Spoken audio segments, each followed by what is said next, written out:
Hey, what's up, everybody? This is John, and you're watching Super Positive Games. This is my top 10 games of 2022. Before we get into my actual list, as always, I have my worst 3 games of the year, just because sometimes you gotta be a little critical.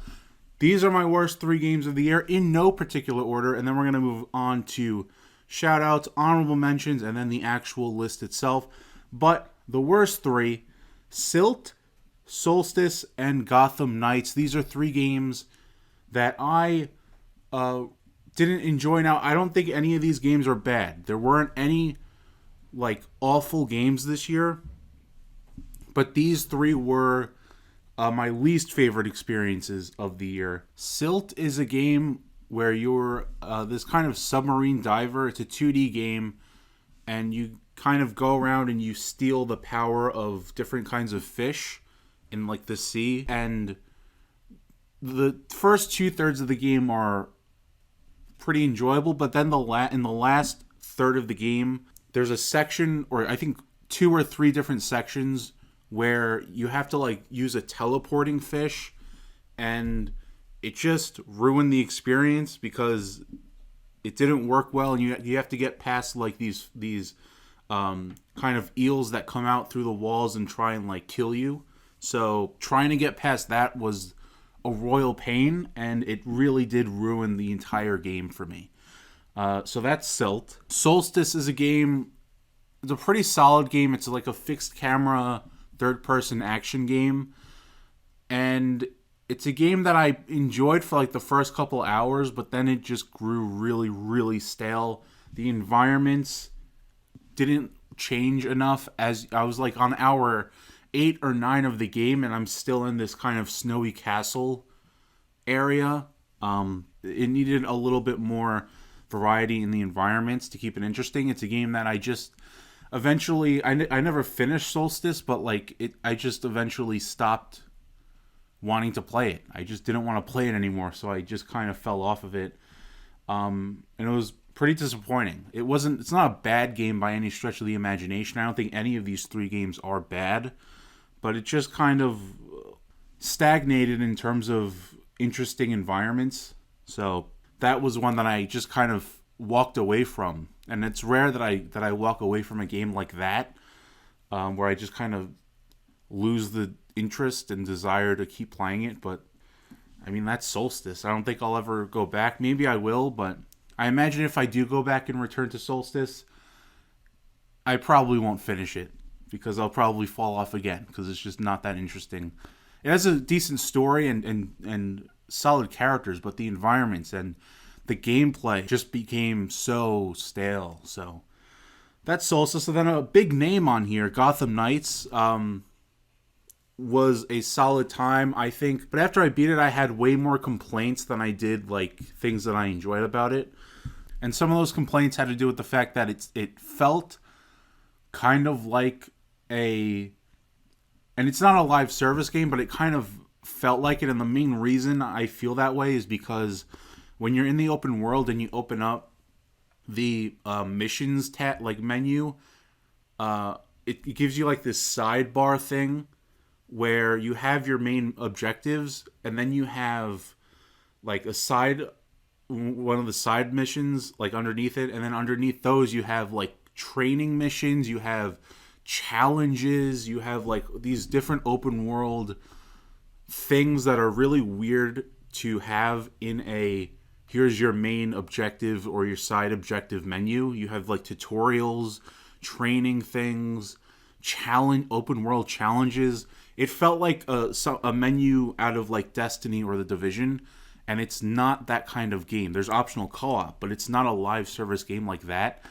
So to have a menu that had all those weird different things incorporated into it gave me a bad feel. But also, that's not the only problem I had with the game. This game is about, spoiler alert, Batman dying, and it's about the Bat family kind of living with that and dealing with that. But I feel like the entire game is spent with the characters crying over Batman. And, it's every single scene in the Belfry, which is like the team's HQ, every single cutscene in the Belfry was a sob story about Bruce Wayne and Batman. Every single one of those cutscenes. Every time for the entire length of the game, every scene within the Belfry was a sob story for Batman. And I just after the first few hours of the game, the first couple hours, fine, the game just started, you just getting into it, but I don't know, by hour 12 or 13, maybe find something else to talk about, or maybe I don't know. It just felt so, I wanted to see these characters really come into their own, yet they're still, moping around the Belfry every single cutscene. And that it grew incredibly tiring. It just was way too much for me, and they went on about it for way too long. And it didn't really give them a chance to grow beyond it and once and for all become their own individual superheroes. They still very much felt like the Batman fan club. And I was looking for a little more. I was looking for a little more growth, but they just got so stuck in the mud of Batman that I couldn't really see them fully flourish. And maybe that's because they all remained together for the length of the game. It would have been cool to see them branch out more and do their own thing, but they're just like a team, which is fine. But yeah, and then another complaint I had about Gotham Knights was one of the boss fights. I think it was one of the Mr. Freeze boss fights. The leveling for that, and I hate the fact that there's even leveling in this game. Again, it's not a live service game yet. There's numbers and and levels that you have to pay attention to, and for one of those boss fights, I think the second Mr. Freeze fight in the prison, I was at the recommended level, but he wasn't taking any damage. He was hardly taking any of the damage that I was dealing, and I don't know, I had to back out of the mission. I had to quit out of the mission and then come back a couple hours later at a much higher level than the recommended level, and then I was finally able to beat him, but what was that about? So there were some leveling problems in this game, story problems, most notably in the Belfry, and it just gave off a live servicey feel that I didn't appreciate. So that's Gotham Knights. We're not going to spend any more time on it. It's part of the worst three. Got to move on to my shout-outs. These are 4 games that were extremely painful to cut from my list, but I had to do it. These are in no particular order: New Tales from the Borderlands, Scorn, Tunic, and Saints Row. So shout out to those 4 games. They weren't able to make it on the list. It was really, really tough to cross them out, but I still enjoyed them and I had to shout them out. Now, it's time to get into some honorable mentions. I have 2 of them, as always. They're in no particular order, but the first one is what you're seeing on screen right now. It's Signalis. The thing that I loved most about this game was by far the art style. It has this in the cutscenes, has this very anime, but combined with this German language all throughout. So it's this combination of those two visual elements coming in here and clashing, and it makes for probably, I might say, one of my favorite art styles of the entire year. I think it's a kind of Resident Evil survival horror, but it's isometric. The combat here, so it's the combat's like a twin stick type of feel to it, where you're moving with one stick, aiming with the other. I thought the combat was good. I did really like exploring and doing the kind of Resident Evil item management. You only have 6 inventory slots, but like any Resident Evil game you have, or not every, but like a traditional Resident Evil game, you have safe rooms with the save computer and an item box. So, but I feel like only having 6 inventory spaces throughout the entire length of the game became really tough. I wish there were I wish there was a way to upgrade your inventory throughout, because I felt I was doing those safe run trips way too often, and it kind of got a little tedious having to go back and forth to pick up different items. And that's part of the Resident Evil DNA, or the survival horror DNA. But like a little bit of that, it's fun, but like it became a little bit of a chore at times, and I think that only having 6 slots kind of hurt it. One thing that I kind of felt went over my head here was the storytelling. It's a very, very confusing and convoluted story with a lot of characters that look very similar, because like they're these like android robots, like mechanics, and they have like the same blue hair and the same like clothes, or like the same colored clothes and stuff. So there are a lot of characters here that did look too familiar, and the storytelling is supposed to be very ambiguous and kind of surreal. And I usually appreciate stories like that. I really do, and especially in movies. I do love surrealism in storytelling. But here I just felt like it never really came together for me. A lot of what was going on was going over my head, and I wasn't really able to sink into the story that was being told. I wasn't able to wrap my head around it, and I don't think you're really supposed to be able to, but it just didn't impact me the way I wanted it to, unfortunately. But I will say, towards the end of the game, and this is a spoiler, and by the way, spoiler alert, like I'm going to go into some spoilers here and there.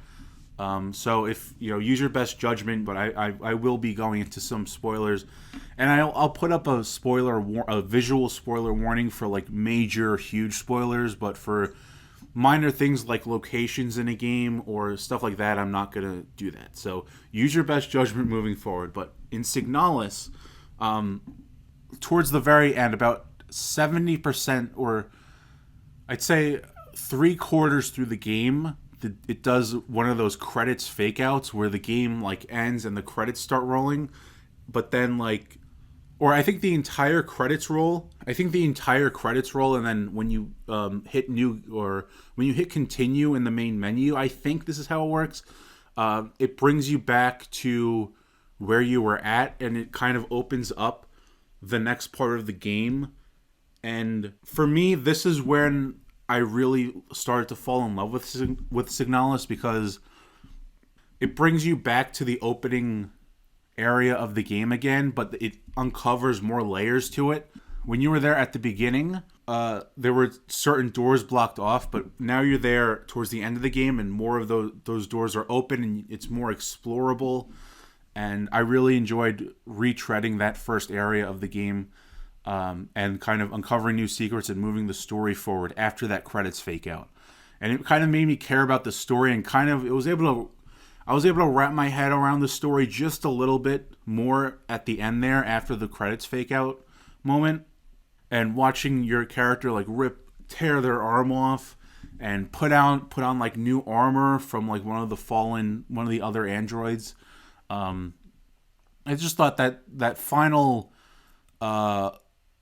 hour or two of the game, or that final stretch of the game there after the credits fake out scene, really spoke to me the most. I really appreciated kind of finally falling in love with the game. Because for the majority of the game before that, I was kind of lukewarm on it. And I was like, okay, this Resident Evil style experience is enjoyable. I love the art style, but I wasn't really connecting with it. It didn't really grab me until that credit fake out scene towards the end of the game, and revisiting that first area. I really started to appreciate the game a lot more after that. But it was sadly towards the very end. But yeah, so that's Signalis. That was one of my honorable mentions. Got to move on now to my second honorable mention. That's going to be A Plague Tale Requiem. So this is the sequel to A Plague Tale Innocence from 2019. It was really tough crossing this off of my list this year, because I wanted to see the sequel to the 2019 game make it back on here, because that game back in 2019 did make my list at number 9 that year. But Requiem, unfortunately, did not. It just missed it. If this was my top 11 list, it would have been number 11. I had a couple problems with this game, but mainly I enjoyed it for, of course, the storytelling. The storytelling is pretty solid, but especially the final like hour, it really gets going. And I'm going to spoil it here, so spoiler warnings for A Plague Tale Requiem.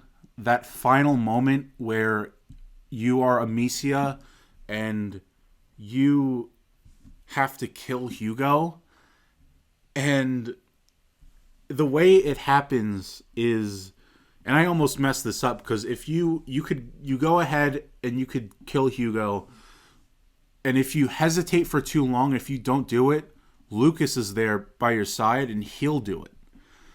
I didn't know that I thought it was still a cutscene, so I wasn't touching the controls because I thought the cutscene was still going. So after a couple seconds, I like, oh shit, like it's I'm supposed to be doing something, and I guess I got it just before Lucas like takes over and does it himself, so I was able to like come in and like do it. But I didn't expect it to actually, because you're standing there like, and Amicia is like reconciling with what she has to do, but I didn't expect it to actually happen. I thought like, oh, they would find a way to save him, but it's really that final, those final like 20 minutes are about Amicia kind of finally learning to let go and realizing that like they can't keep doing this over and over and over again for the rest of their lives, and the only way out is to, kill Hugo. And that's what happens. And the way it happens, that rock comes out of the sling and you hear that impact, and then it just cuts and the credits roll. And it was just like that ending had my jaw on the floor. I was completely floored by that. And I just wish the entire storytelling throughout kind of hit me like that, because it didn't really, the story wasn't hitting me on that level throughout the majority of the game. It just wasn't hitting that hard for me until those final like 20-30 minutes there, when Amicia has to like give in and kind of give up the fight. And there's that moment where she's standing on like that hill, and there's like tornadoes of rats coming at her, and she's, you're trying to like, put all of them out with your sling, and it just becomes overwhelming, and she has to just accept that she can't keep doing this anymore. I thought, those final 30 minutes of this story were outstanding. But in terms of gameplay, I think that there were a couple moments where A Plague Tale Requiem kind of fell short for me, and I always loved the first game's gameplay of melding the rat puzzles and getting through areas with the rats and using fire and all your different tools, and the stealth. And I loved how the first game kind of melded those two together about midway through that game.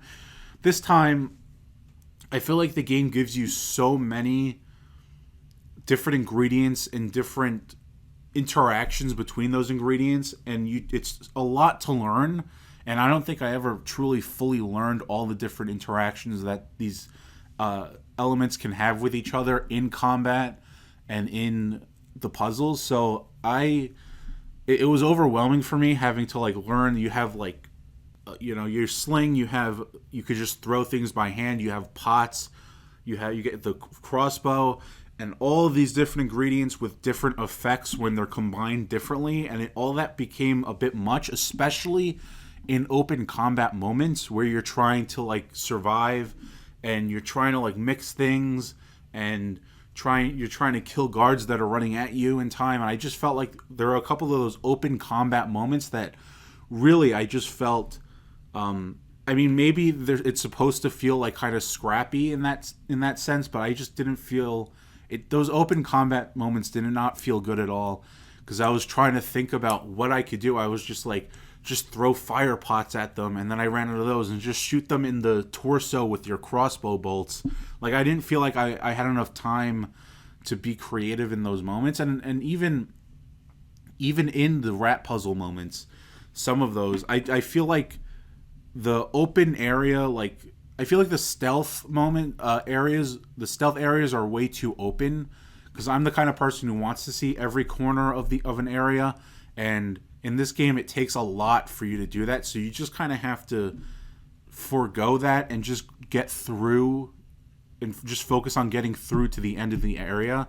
Trying to like find every corner of the environments to find stuff, it became too overwhelming. And I think there are moments where that feel like too open, like too sandboxy in terms of what you're using to get by rats. I like when I like when the gameplay in a game like this is kind of everything that you're supposed to do is like known to you, and you identify what you need to use to get by, and you use it and you move on. Here, I feel like the game gives you tools, and it lets you like use whatever tool you want to get through, and I feel like it felt too sandboxy and open in that regard, where I just kind of, there's a sea of rats in front of me, I just kind of threw a fire pot on the ground and ran past them, and that worked. I got to the other side, but it didn't feel like I was meant to specifically use that to get by.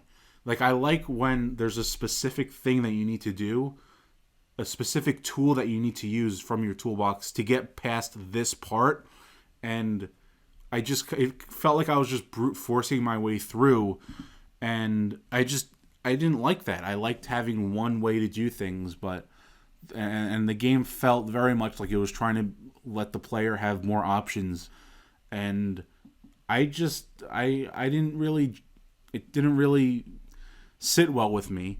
I think like I said, the stealth areas with the guards were a little bit too big. There were like too many different paths and too many different windows to go through and stuff like that. And speaking of, I think there were a lot of moments where I would like hop through a window and there would be a guard staring at me that I didn't see before, that I could not see before I jumped through. And there's a feature where Hugo lets you see guards through walls temporarily, but there are areas in this game where that ability is unavailable. So sometimes I'd hop through a window thinking it's safe, and there would be a guard staring at me, and I'd blow stealth. And every time I blew stealth in this game, I just kind of got killed on purpose just to restart, because in a stealth game like this, I want to go through everything clean. I don't want to like have open combat at all. If I get caught, like, I'll just kind of give up and then restart the checkpoint. But yeah, I think A Plague Tale Requiem was very solid. The story, like I said, wasn't really connecting with me. It was really solid, but not like blowing my mind until those final 30 minutes or so. That final level, again, like that ending left my jaw on the floor. The gameplay's fun. There were parts of it that weren't connecting with me for different reasons. With like kind of brute forcing my way through, because the game gives you too many options and there's all these different ingredients that I don't know what to do with. But yeah, it was a really solid time. That's A Plague Tale Requiem. Now it's time to move on to my top 10 games of the year. With number 10, that's going to be Road 96. It's an indie game. It is the only indie game to make my list this year. I loved this game for the structure of its storytelling. I think that the way it tells its story, your character, you play teenagers who are trying to get across the border of the country, and sometimes you make it and sometimes you don't, but like your characters don't have really any story. The real story is coming from the cast of characters that your character meets along the way each time. So those characters are where the story of this game lies, and how that unravels and how how you discover those characters and how you push the story forward each time you meet one of those characters along the road, literally, was phenomenal to me. So, like I said, you're playing as these different teenagers, and I love the gamification of it. Of each time you start a run, you have I think 3 options of different characters that you could choose. Each one starts out with a different level of energy and money, and you go through and you kind of pick your character based on those 2 things, and you could go through. And I love the idea of trying to actually make, like, there was a moment where I died a couple times, and I was like, I want to advance the story, I want to get across the border, and crossing the border is the only way to actually advance the story. I think you have to cross it with 6 different teenagers 6 different times. So I died like twice in a row, and I was like, I actually want to move the story forward. So I actually was picking and making decisions based on my energy bar, based on the money I had left. And what made this game really special was hearing about teenagers that you played in previous runs. So if, like, for example, and spoilers here, there's like this creepy cab driver character, and if you get killed by him, your next run around as your next character, you'll hear on, like, the news or from one of the other characters about that teenager who got killed by that cab driver, and you'll hear about deaths of your previous characters as you go along as your new character, like in your current run. So I loved that aspect of it, of kind of, you are, each time you're going through this world and trying to get to the border, you're like helping expand the story and expand what's going on in the world. I do have one problem with this game, and it's probably the most glaring issue, is the audio design is really, really not good. The voice acting is solid. There are some characters that are a little, strange.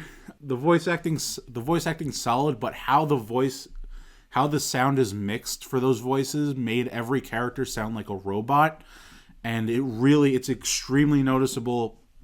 And it didn't really ruin the experience for me. Again, like, it's the game's like only real problem in it, but it kind of did bring down the feeling of quality of the game overall. But Road 96 was a lot of fun. Again, the structure of the story, all the different characters, getting to kind of, I loved, like, wondering, oh, I'm starting this new run, I wonder what so-and-so character's up to. And you go around, and I enjoyed the reveal, because each run that you have different stops along the way, and each of those stops is an encounter with one of the characters, and I loved, like, finding out who's it going to be this time, who's going to be on the side of the road this time that I'm going to catch up with from last time, and I'm going to see the rest of their story. I'm going to see how these characters relate to each other as you play the game. I thought the structure of the story and just the game structure overall was brilliant. I never seen anything like this before, and I'm excited for what they do next. They do have a sequel coming this year, which is great, Road 96 Mile Zero, so very much looking forward to that. But yeah, Road 96 was probably my favorite indie game of the year. Phenomenal experience. Go play it. It's awesome. But we got to move on now to my number 9 game of the year, Tom Clancy's Rainbow Six Extraction.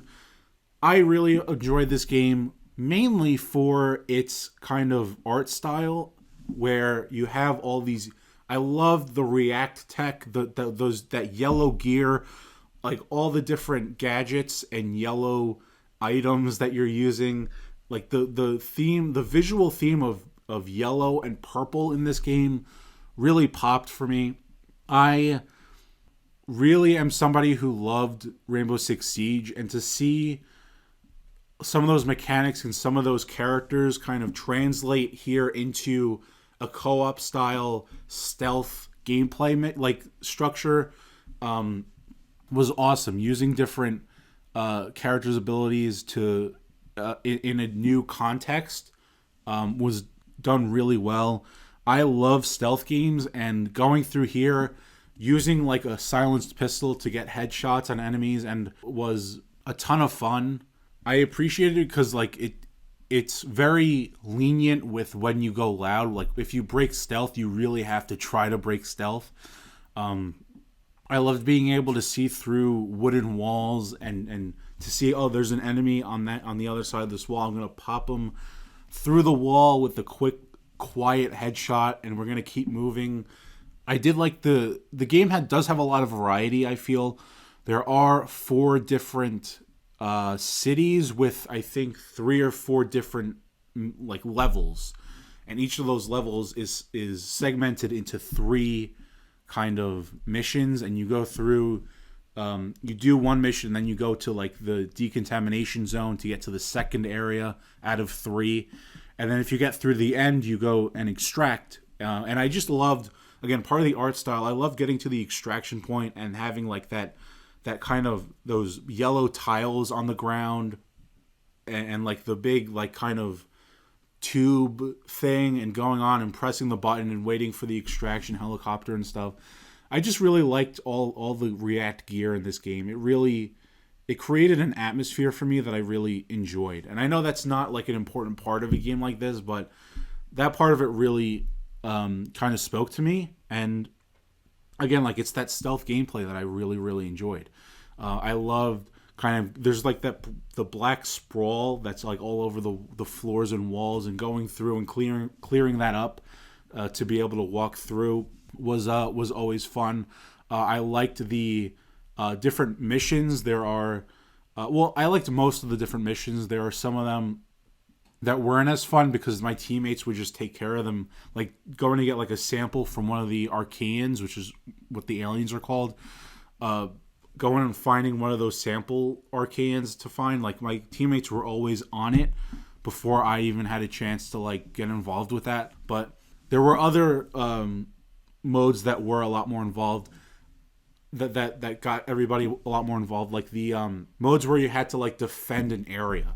Because one of my favorite parts of Siege back in the day, before everybody started blowing up walls so that they could, like, my favorite part of Siege was like hunkering down, putting up all the barriers, really like defending an area. And I feel like over the years with Siege, the defenders it became all about clearing out walls to make everything visible so that it becomes just like Call of Duty.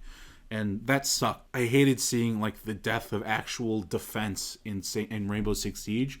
So in here in Extraction, actually being able to like get ready and prepare for waves of aliens, and actually putting up defenses and reinforcing walls and using your gadgets, your operator specific gadgets, like Ela's like sticky bombs that stick on the walls and stuff, like preparing an area for an attack, felt really like a lot of fun. And it brought me back to those Siege days of really hunkering down and getting ready for this, and fortifying an area. Those were my favorite moments in Extraction. Those were my favorite types of missions. And I loved kind of the whole system of your operators. And if you die in a mission, that operator that you were using is MIA, and you have to go out in another mission later to go and try and rescue them.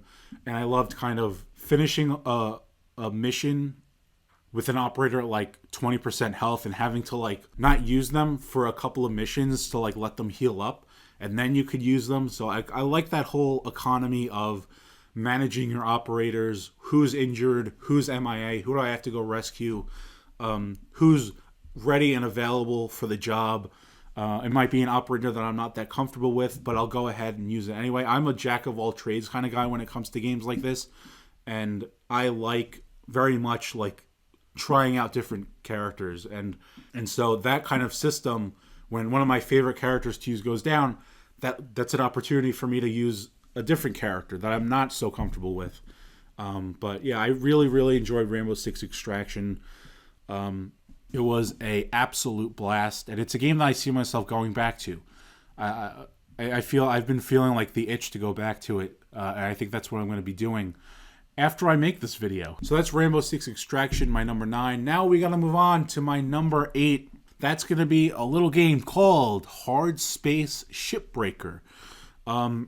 I really got into Sims this year. I got back into my Microsoft Flight Simulator, and I really enjoyed flying airliners and learning how those systems work and learning the control panels and really getting into the sim nature of Flight Simulator. I went on and played Power Wash Simulator, which sadly didn't make this list, but I really enjoyed that as well. So I was really in the simulator mood this year, and Hard Space Shipbreaker is another simulator that I really, really enjoyed immensely this year.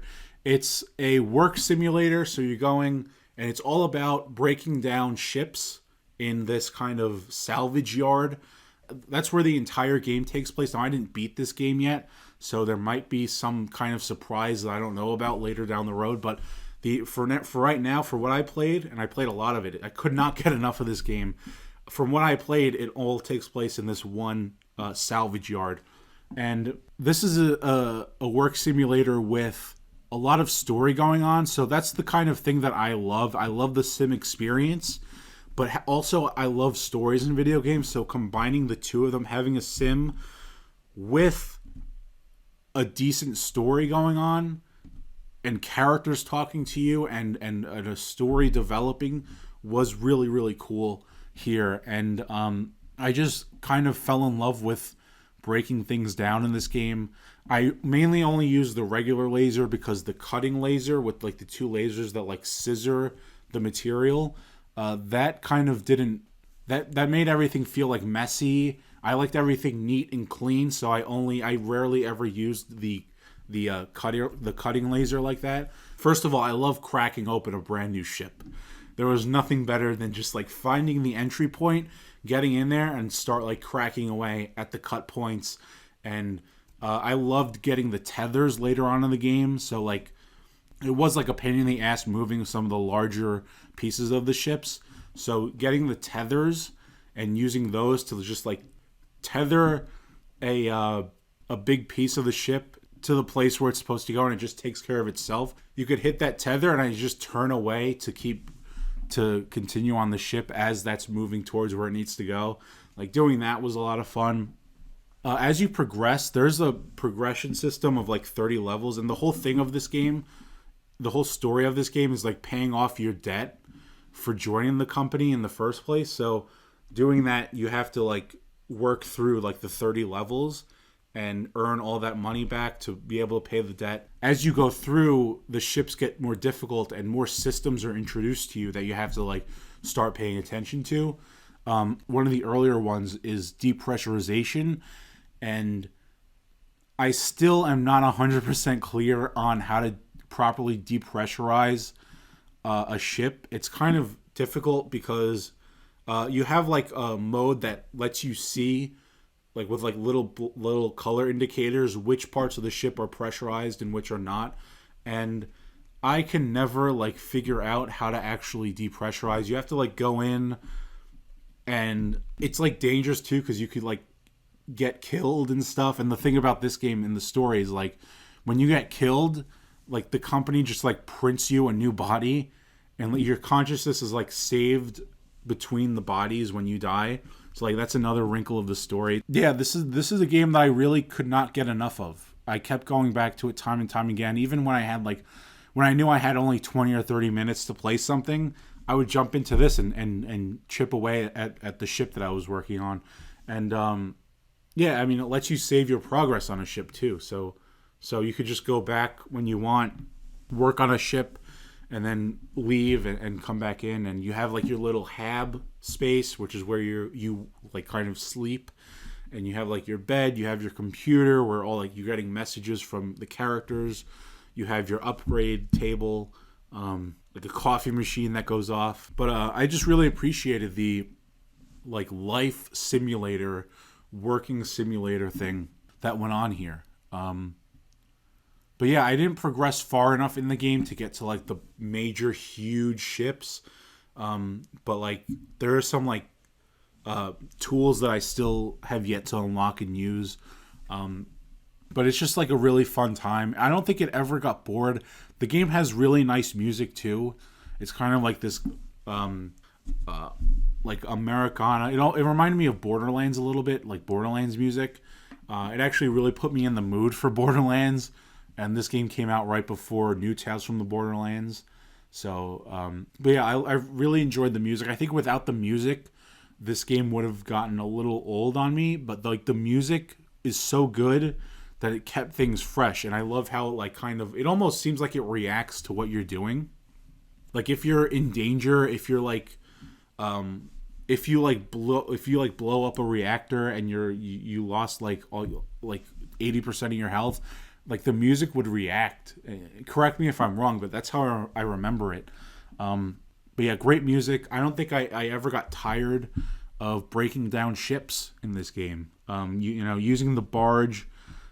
Just like it did get kind of tedious in like the cabins where there was all these little items that need to go to the barge, and trying to like get some like consoles or chairs out of doorways kind of got a little tedious and annoying. But I loved cracking into a brand new ship, getting rid of all the large panels on the sides, tethering them up to go into the to the I forgot what it's called, the blue. I'll probably put up on screen the blue kind of thing, or the furnace. But yeah, I really enjoyed Hard Space Shipbreaker. But I gotta move on to my number 7. That's gonna be Tiny Tina's Wonderlands. I loved this game for the charm, and I think fantasy and that Borderlands art style are perfect for each other. And this game delivers on that. Like it is, that Borderlands cell shaded art style was built for fantasy.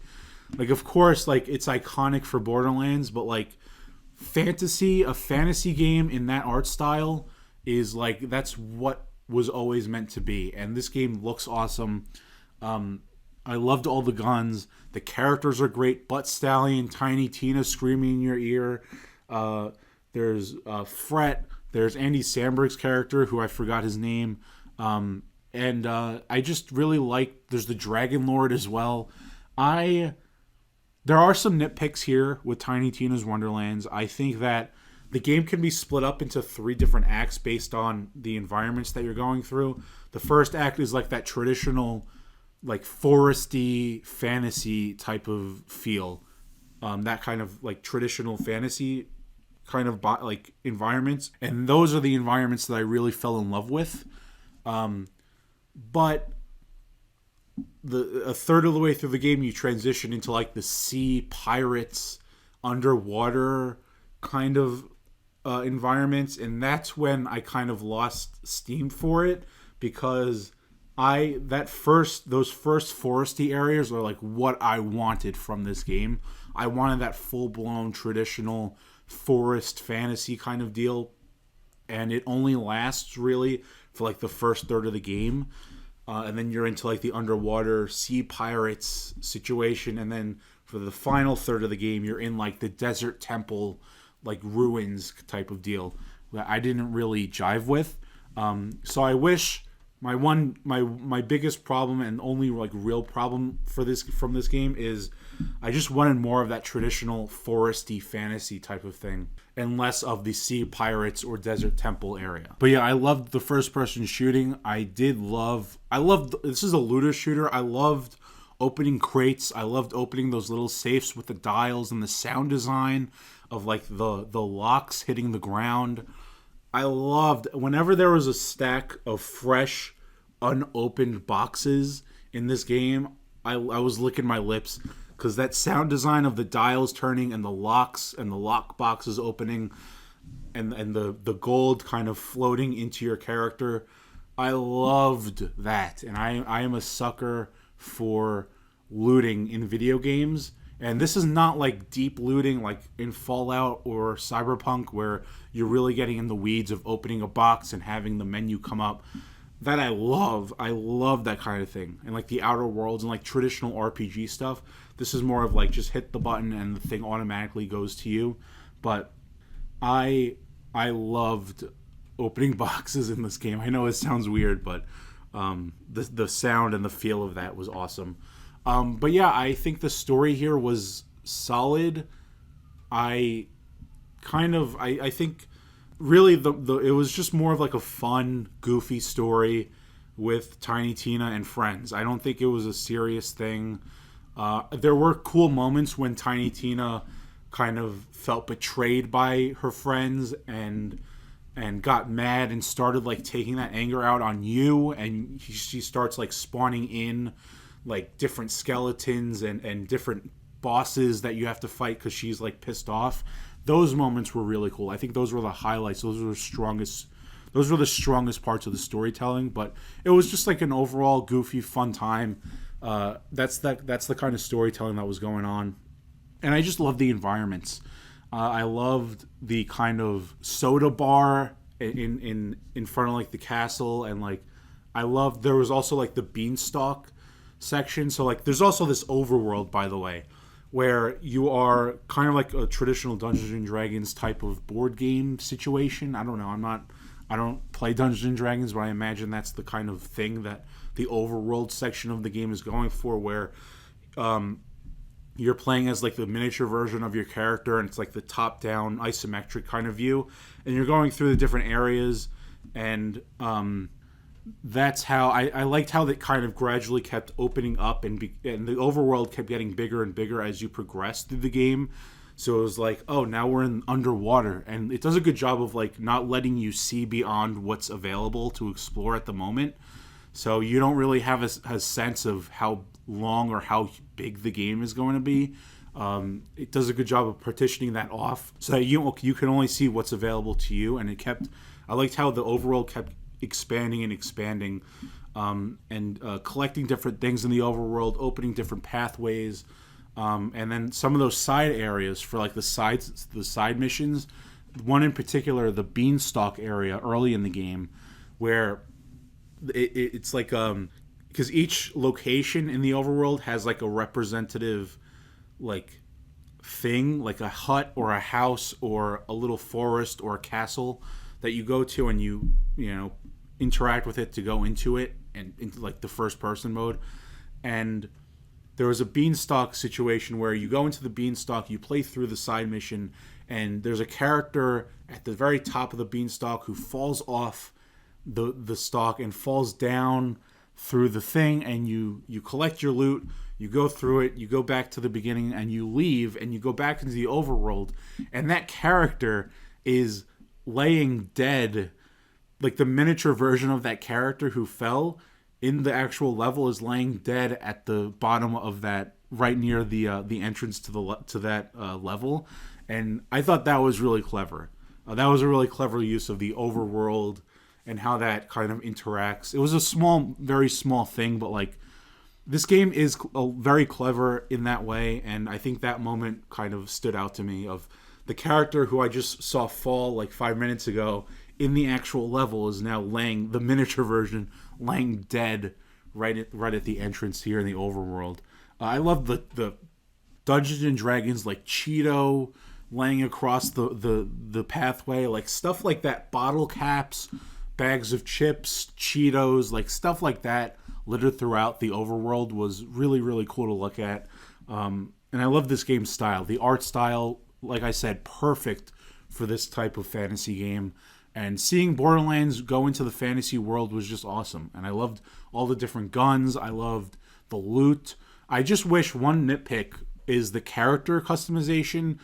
There's a deep character customization, but the gear that you wear isn't like reflected really. Like it's just kind of basic gear. And I wish like the armor that you're wearing is more customizable and visible, because I feel like I wasn't really able to see what my character's armor looked like, or how to customize it, or how to see what armor looks like in the inventory screens. Like I don't know, that I wish was better executed for a game like this. So yeah, that's Tiny Tina's Wonderlands. I enjoyed it a lot, but I gotta move on to my number 6. That's gonna be Lego Star Wars: The Skywalker Saga. This is the first ever Lego game to ever make a list of mine, and it deserves it. I've been calling this all year the ultimate celebration of all things Star Wars. I put in 100 hours into this game because I wanted to collect everything that the game had to offer. I wanted to 100% the game, and that's what I did. It took me 100 hours, and I don't think I ever got bored of it. The game has something like 30 something planets or something like that. And each one of them has like large areas to explore and 1,000,001 things to collect, side characters to meet, side missions to go and do that span different planets. That was really cool. The actual levels themselves were really well done. The main thing that I loved the most about this was the open worlds and seeing that whole map of all the planets and with the different like sectors, and the three different trilogies have their own distinct visual feels, right? Like the originals were very kind of black and white hallway, like the episode 4, you had like that opening scene on like the on Leia's ship with like the white hallways and the black accents on the walls, and that trilogy was very like kind of black and white and gray with like the color of the Death Star and the X-wings, and pink. There's some pink in there. You get to the prequels and it's very green and blue and kind of orangey. I'm looking at the game art for this game, and you could see like the originals, black and white, Hoth, Leia's ship.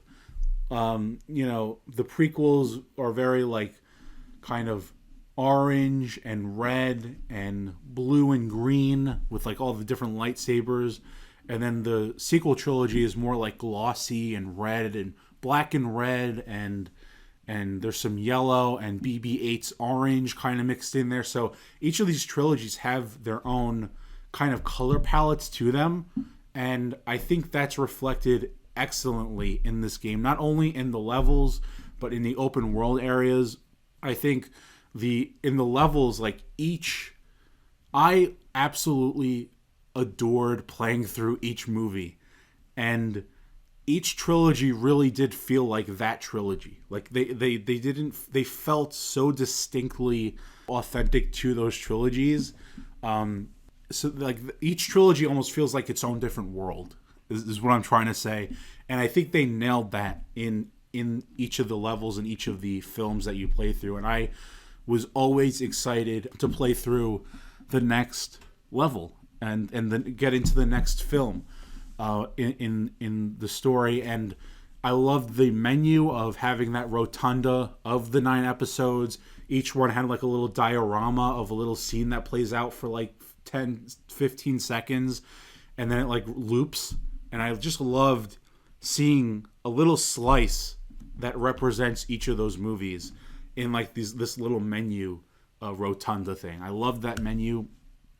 As somebody who respects release orders, I played it, of course, originals first, prequels, and then sequels. How release order is always king. I know there's like the chronological order people out there, but I always go release order, and that's how I played this game. Honestly, I feel like I want to play it again because I just loved playing through each of those movies again.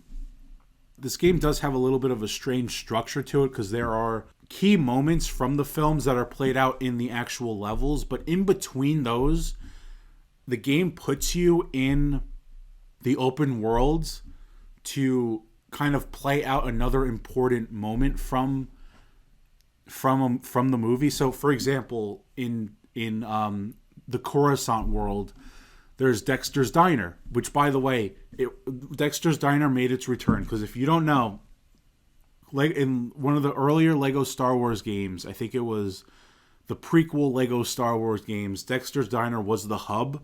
And as a kid, I fell in love with Dexter's Diner. And in the Complete Saga, when that came out, they got rid of Dexter's Diner as the hub and just used the Mos Eisley Cantina as the hub for all 6 of the episodes at the time. So they got rid of Dexter's Diner, and that was heartbreaking for me. In the Lego Star Wars The Complete Saga. So to see Dexter's Diner make its return here in the Skywalker Saga was awesome. And there's like a little side mission that you could do in there, and there's NPCs sitting at the tables, and it has like a similar design on the wall too. So like they kind of modeled it to kind of replicate that first Dexter's Diner all the way back in the original Lego game. So I just loved, it felt personal to me that Dexter's Diner is back, and I really, really enjoyed seeing it there. But for example, like I was saying, like in episode 2, you're doing like the levels, and the part of the movie where Obi-Wan goes to talk to Dexter, that actually unfolds in the open world area, not during one of the levels. So I think having the open world lets you experience like more of the films rather than just what's in each of the levels. So you'd have a level, and then in between, before the next level starts, you'd have a moment in an open world that like pertains to the movie, obviously, and you go through and you go and do something. You go and play out a moment from the movie that's maybe not as important, but it plays out in the open world areas before the next mission. So I thought those moments were interesting. Using the open world to tell some of the stories was an interesting choice, but I think I liked it at the end of the day, because it gives you a reason to go out and explore the open worlds. And then, once you're done with the levels, you go back and dive even deeper into those open areas. And I just loved going from planet to planet. Again, like I said, I played this game for 100 hours collecting everything. I think it took 15 or 20 hours to play through the levels, and the rest is just collecting. So, and I don't think I ever got bored. And I think the reason for that is there being so many planets with so many different biomes. You got the desert planets in Pisana and Tatooine. Then you got Exegol. Getting to explore Exegol was awesome. But yeah, I think just having such a variety of different types of planets, each with their own look and identity, kept things so fresh as I was going through collecting everything. And getting to play through The Last Jedi and the Skywalker Saga in Lego form for the first time was awesome. Because if you remember Lego Star Wars The Force Awakens back in 2016, that came out. And so The Last Jedi and Rise of Skywalker, those two movies never had Lego coverage, so to speak. So to finally see them get Lego-ized, Last Jedi is one of my favorite Star Wars films personally. So seeing it in Lego form was really, really cool. And getting to explore those worlds, like I said, Exegol was awesome to explore. Getting those, I got so into, like, this game, like, put me in such a Star Wars mood. Like, I was on like a Star Wars kick because of this game, and I was like looking at all the planets and kind of, I would like rank them. That's how much I cared. I would just randomly think about these planets and this game. I would like rank the planets in each of the sectors and stuff like that. Yeah, I just had an absolute blast with this game. The fact that I spent 100 hours collecting everything there is to collect in this game, and I never got tired of it, is a huge testament to how awesome this game is and how much I loved it. So yeah, that's Lego Star Wars, the Skywalker Saga. Probably, like I said, it's the first ever Lego game to make my list. It's probably one of my favorite Lego games, period. I know there are some classics out there, Lego Batman, the Lego Harry Potter games. I'm not saying that this is my favorite ever, but it's in that conversation with all of those those classic Lego games. So amazing stuff. Thank you, Traveler's Tales, for taking your time with this. It's because it's a huge game. It's a massive game. So many planets to explore. And like I said, those levels were really, really well done. So I have to move on, though, to my number 5 game. It's going to be Multiverses. This is a game that I really, really got into and I could not get enough of. I have never really been into fighting games like this before. I've played Mortal Kombat just to like mash buttons and to look at the cool characters. But when it came to those kinds of games like Street Fighter as well, I never was really able to get down like combos and trying to remember combos and then actually trying to pull them off seemed incredibly difficult, and I never really got into Mortal Kombat or Street Fighter that deeply because those combos, trying to remember them and then pull them off, were so complicated to me. Here in Multiverses, I actually did get into the nitty gritty. I actually did care about remembering the move sets of a character, and I would main characters. I'm not, and we'll talk about this in the next game, I'm not somebody who mains characters in a video game. This is a game, however, that requires you to kind of spend time with. If you really want to get good with a character, you have to put the time in consistently. And so I found myself actually maining characters. And I'd main a character for a while, and then I'd kind of move over to the next character that I wanted to main, and the next one, and the next one. But like, actually going through and learning the move sets, caring about each of one of the moves. I'm a button masher when it comes to fighting games, but in Multiverses, every button press mattered to me, and I think a lot of that has to do with being able to dodge outright. I loved dodging. I loved kind of being evasive, not just getting in there and trying to button mash. You would get your ass beat, and you have to kind of be able to maneuver and evade and dodge around. And there are certain characters that are better at that and others that aren't. And I think the class system in this game is awesome. Having brawlers, having mages. Brawlers obviously get in there and they do feel a little button mashy. That's Taz. That's Wonder Woman. I think also Garnet might also be a brawler, but there's also the mage class where you kind of sit back a little bit, kind of be a little bit more evasive and kind of cast your attacks from a distance, like Bugs Bunny. I really got into Bugs Bunny's character because of that, and just having different ways to play, having different types of characters that could do different types of things, and have different types of strategies. I really, really got into it. I cared about non-attack moves.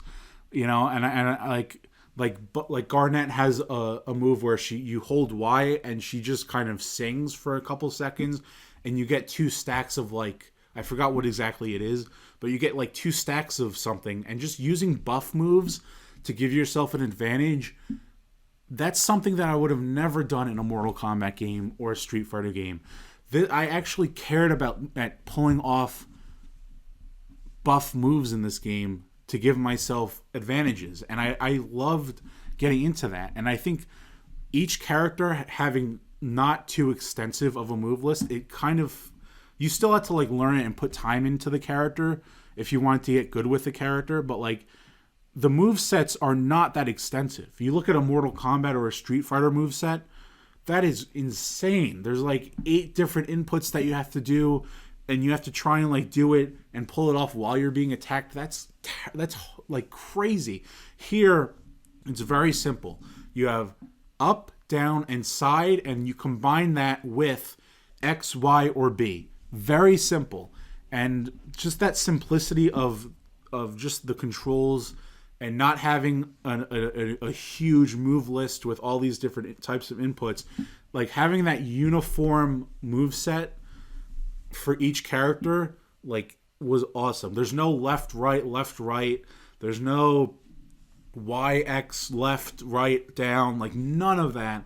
It's very easy to learn, very easy to remember all the moves because of that, and very easy to kind of sink your teeth into a character, learn them, and kind of perfect them. I really got into Arya Stark, is one of the characters that I mained, and she's an assassin. So that class, assassins do more damage to the backs of characters, so I loved running at an opponent on the ground level and just kind of dodging past them and hitting them in the back for that extra backstab damage. I loved doing that. I loved rolling and dodging past characters. Multiverses was an absolute blast. It made me kind of care about WB characters for the first time ever. I know there's the DC characters there, and I love Batman and I love DC characters as well, but caring about Bugs Bunny, caring about Garnet, caring about Arya Stark or Tom and Jerry, like or Rick and Morty. I think Rick and Morty were added later, but caring about characters, these WB characters that I didn't give a crap about before, it was awesome. I really enjoyed my time with this. I do wish though that we could have used a couple more maps, and I do wish that this is a platform fighter, so I feel like the platforms were a little there weren't that many platforms. I feel like they were kind of basic. There's like the one treehouse one that has 2 levels, but like most of the levels are kind of that one flat ground area and then maybe 1 or 2 platforms. I feel like the platforms were lacking. We could have used some more interesting and intricate level designs for these maps. But yeah, I mean, I absolutely enjoyed my time with Multiverses. I loved that the cooldowns are visible under your health, by your character, so you know what's available, what's not. Like, I loved using, again, Bugs Bunny. Some of his attacks were awesome because, like, you could drop a big safe box on the ground and then hit it with your mallet, and it'll fly across the screen hitting enemies. I loved using his rocket. So with his rocket, what you could do is he has this yellow, like, Acme. I don't know what Acme means, but this yellow rocket that you could shoot either sideways or upwards. And what I love doing is if you shoot it upwards, directly upwards, it'll go into the sky, but like 20 to 30 seconds later, it'll come flying back down to the level. And I loved this, like, kind of fire and forget mentality of, I'm just going to put my rocket up in the sky and hopefully the enemies are going to, like, forget about it. And by the time it comes down, it'll hit one of them. Like, doing that was fun. I really loved Bugs Bunny as a character. Doing that kind of fire and forget, using your different abilities from a distance, was a lot of fun. But also, you could get in there with Arya Stark and kind of roll around with the character and dodge around and try and get those backstabs in, and uppercuts and stuff like that. Stealing somebody's face as Arya kind of lets you stun them, and like doing that. There's the neutral Y button, which, again, as a former button masher, using like the neutral Y button, which is just the Y button without any direction, having to stop your movement to use that ability, I found myself just doing that all the time because those abilities mattered. The buff abilities mattered, and man, I loved not button mashing in this game. I loved taking my time, maining a character, sticking with a character, learning the movesets, actually pulling off the moves. Where it was so simple and so easy, and importantly, so much fun. And could not get enough of this game. It was probably one of the surprises of the year because, I mean, who saw a game like this? All these WB characters. Shaggy was fun to play, using his giant sandwich move, which you could combine moves as well. So in the case of Shaggy, he could throw a sandwich, but if you throw a sandwich as kind of Super Saiyan version Shaggy, it'll be like a giant sandwich, and it'll move through the level, and you'll, I think, do more damage with it. But I mean, what a blast! I have to move on because I've been spending too much time on this game. But Multiverses was an absolute blast. It's one that I see myself going back to time and time again. But I got to move on to another multiplayer game. My number 4, Overwatch 2. Now this is a strange one because Overwatch 2, as we all know, fully replaced the first Overwatch. Overwatch 1 was my 2016 game of the year, and it really stung having to say goodbye to Overwatch 1 as Overwatch 2 came in to replace it. Overwatch 1 is still my game of the year for 2016. That's never going to change, but it still stung seeing that first game get wiped away. But I'm here to talk about Overwatch 2. This is a weird one because it's technically just an update to the first game, because it did just kind of replace the first game. It kind of, Overwatch 1 became Overwatch 2. Like when you update, when you buy Overwatch or get Overwatch 2, the first game just kind of turns into the to Overwatch 2. So it's a strange situation. So it's technically just a big update, but it's also technically a full-blown sequel, and that's how I looked at and treated Overwatch 2, as a full-blown sequel. It's Overwatch 2.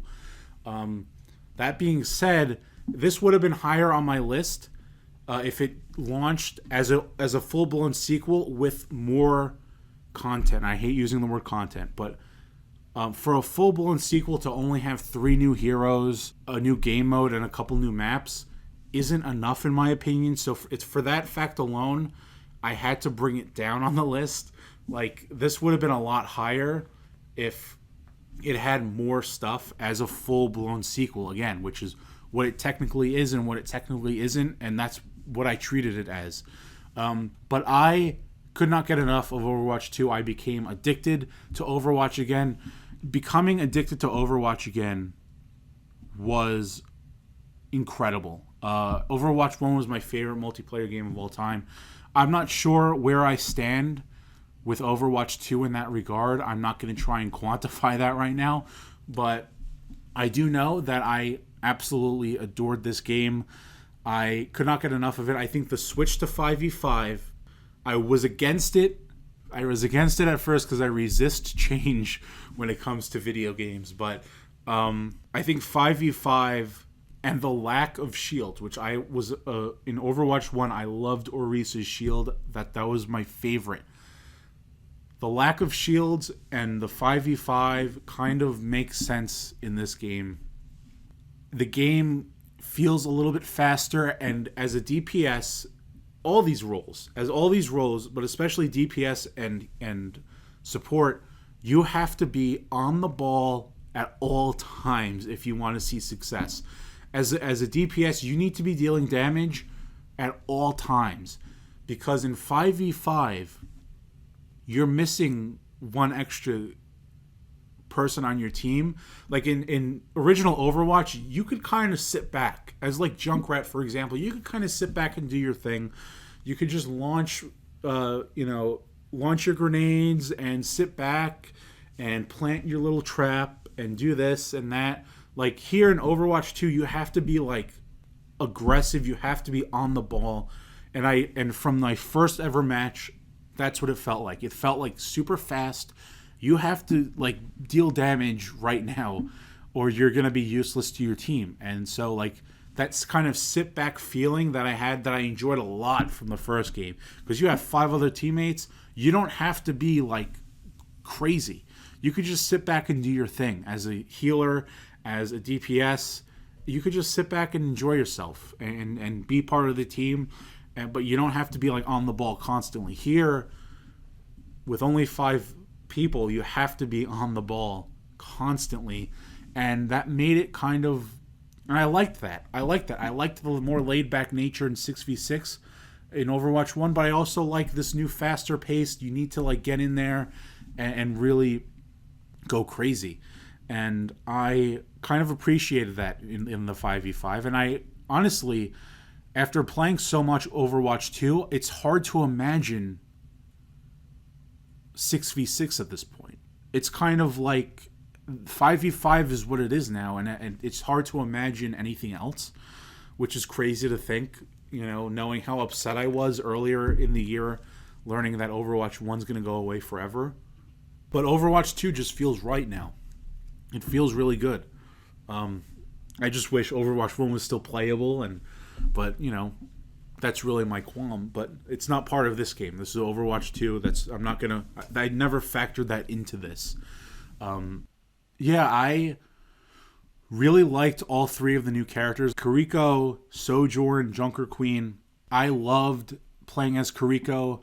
I loved figuring out how to play these 3 new characters. Like in the case of Kiriko, like I learned very quickly, like you as Kiriko, you need to put bodies in front of you. You need to have your teammates in front of you when you're playing as her, because if you're going on that front line trying to nail headshots, you're going to get eaten up.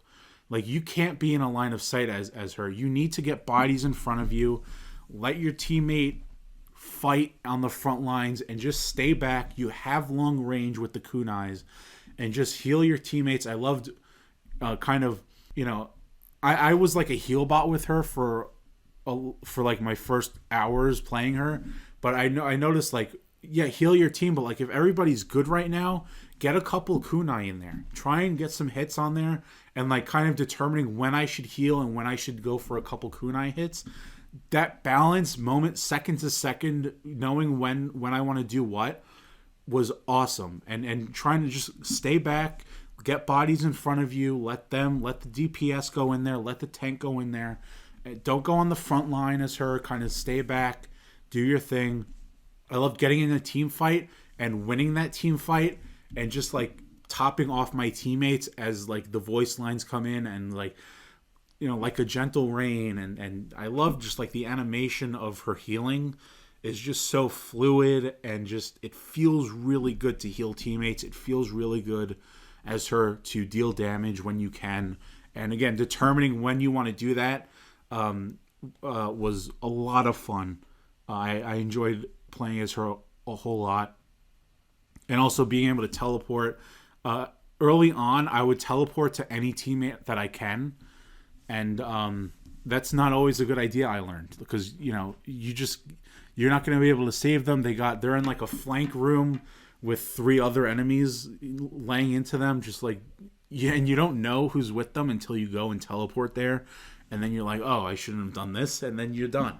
So, but yeah, I really, really, really loved playing as her. Junker Queen, early on I thought she was like a brawler type, but that's not the case. With Junker Queen, I learned you want to stay back a little bit. You want to just get that poke damage in with the shotgun, and keep doing that. And when people come close to you, they want to test you, you get that swing out, you get that axe out, and you lay into them with the I think it's called the Carnage axe.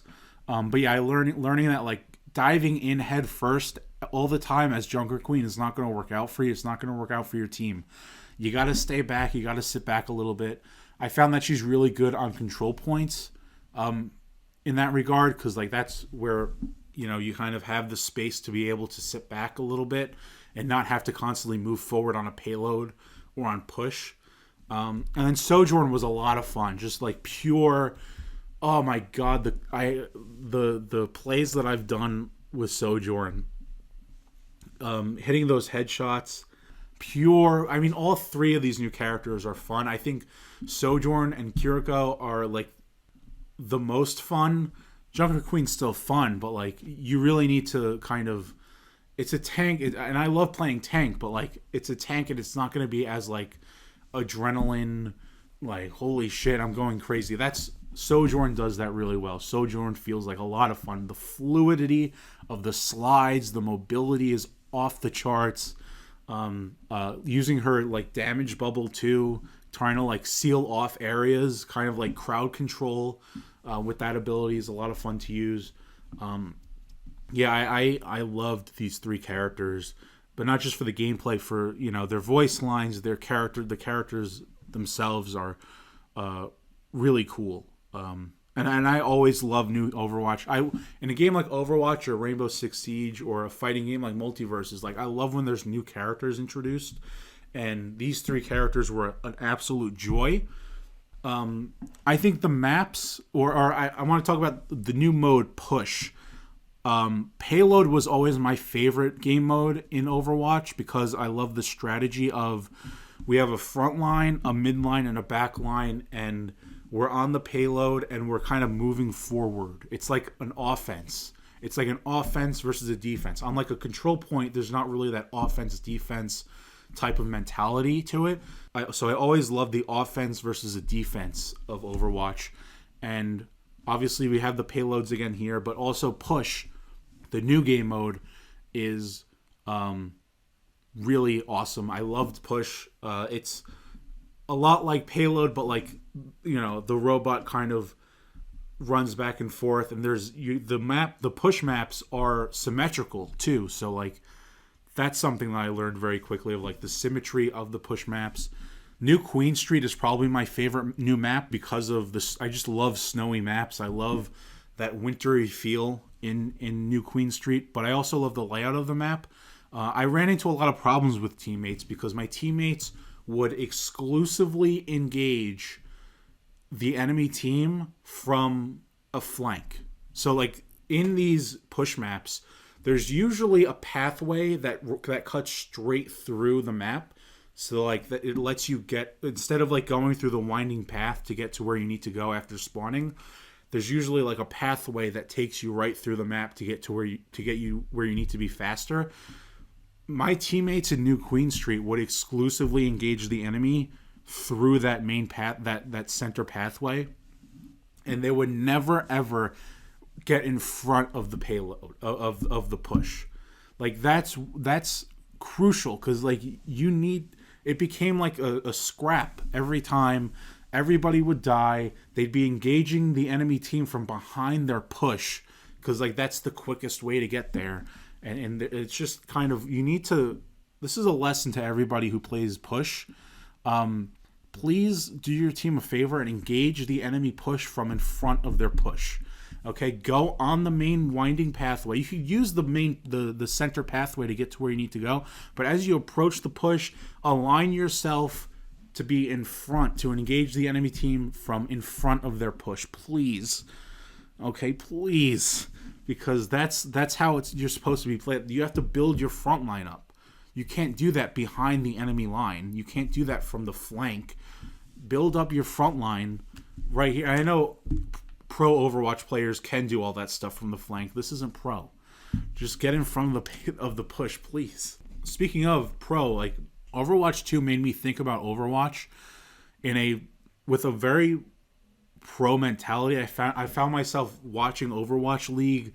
I found myself I think the switch to 5v5 and everything being faster paced kind of had a hand in that, where I kind of felt engaged in a pro mentality of like, I'm thinking about like Overwatch 2 now has a very pro-y esports feel.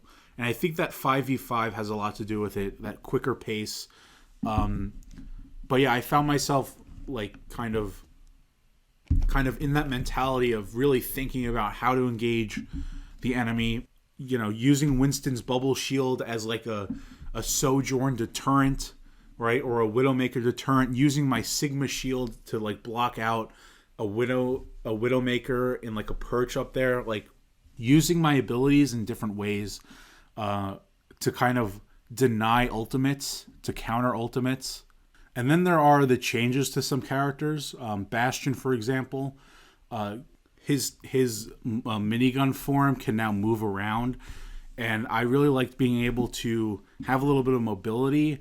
And I think that forced you that this Bastion change forces you to actually use his primary fire for once, and I think that was pretty cool, because like in Overwatch 1, anybody who played Bastion exclusively used his turret configuration, never fired a shot with his primary.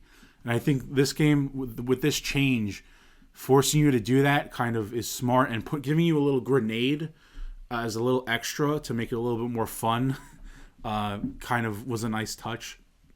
But yeah, being able to move around as Bastion. Orisa was another character that had a big change from the first game. That shield is gone, unfortunately. R.I.P.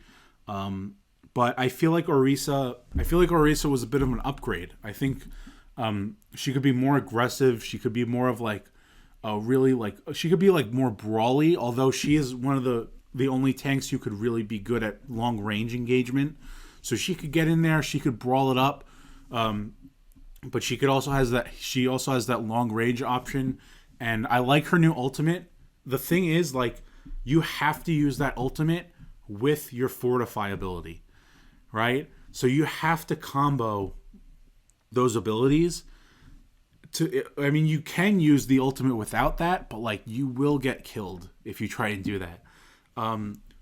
So you have to really fortify, and what helps is her javelin spin that gives her that speed boost. Helps you get into the middle of the enemy team without taking too much damage. You fortify, and then you hit that ultimate. And as you're doing the ultimate, you are fortified. So you can't really, it takes a lot more to kill you. So you could use your ultimate to the fullest extent when you're fortified. So waiting for those cooldowns to come. And I think there was an update that automatically fortifies her when she does the ultimate. So there's that too. But combining it with the javelin spin to cut into the middle of the team and then hitting that ultimate as you're fortified, like doing that combination was really, really fun. So I really did appreciate Orisa's change. Although I did like her shield. I liked her change. But speaking of shields, I feel like as a DPS character, the game's a lot more fun because you're not just shooting at shields. I know that was a huge complaint with the first game. But it does feel nice to be able to, like, you know, not constantly shoot at shields as like a soldier or a sojourn.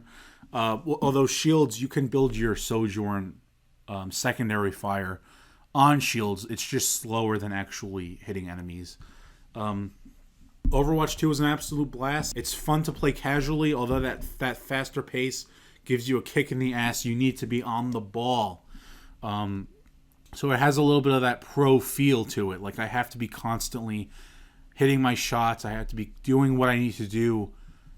Whatever it is my job is, I need to be doing that way more often. I need to be on it, right? Whether I'm healing my teammates, I gotta heal. Whether I'm dealing damage, I have to hit damage. Or whether I'm being a tank. And I loved, by the way, with tanks, because it is the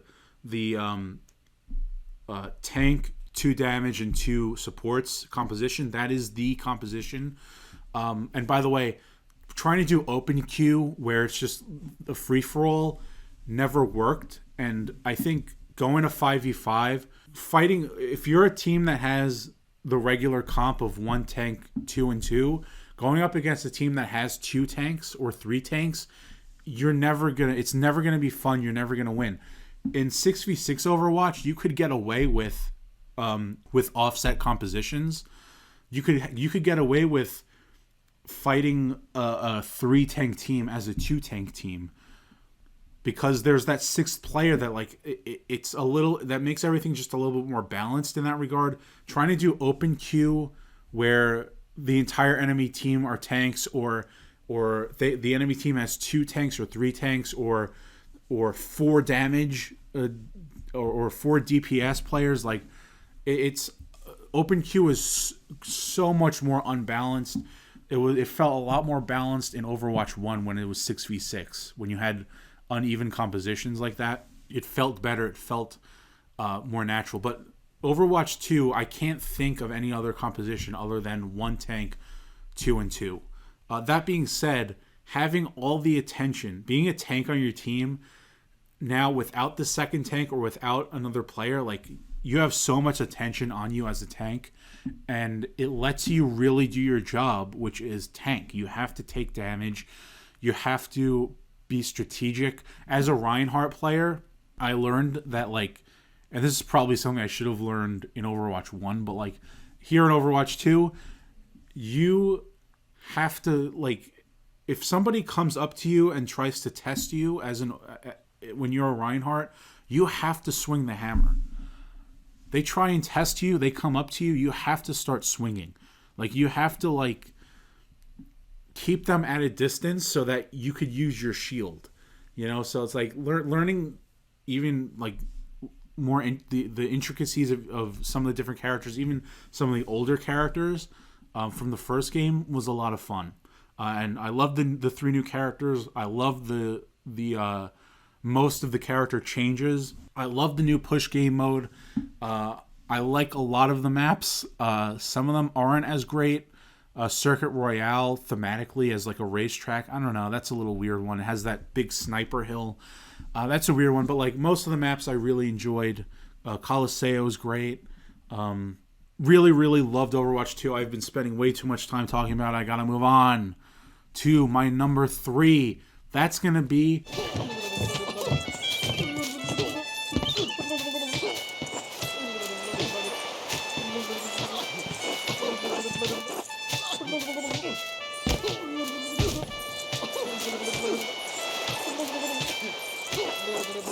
Pentiment.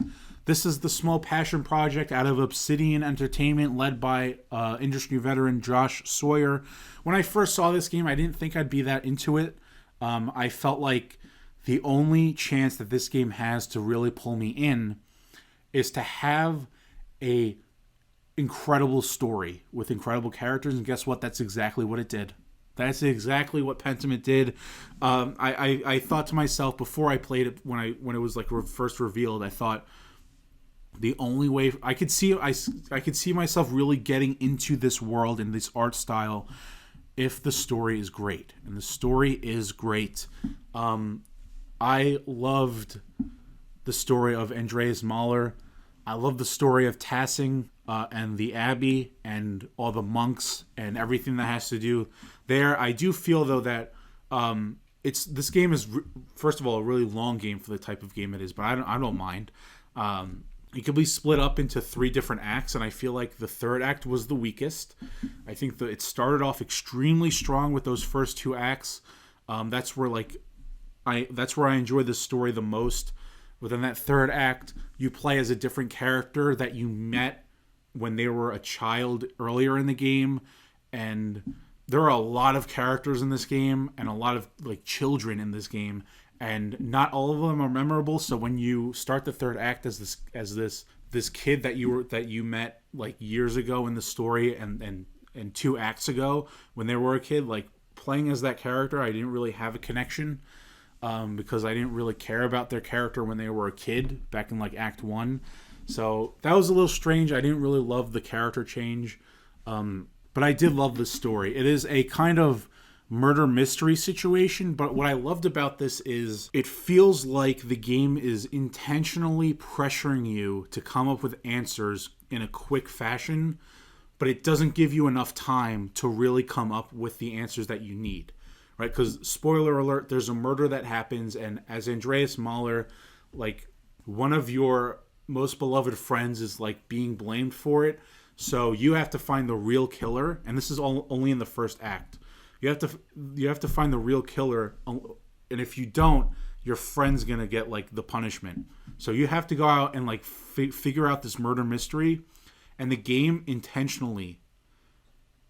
And this has to be the case. The game intentionally does not give you enough time to fully explore all of the options.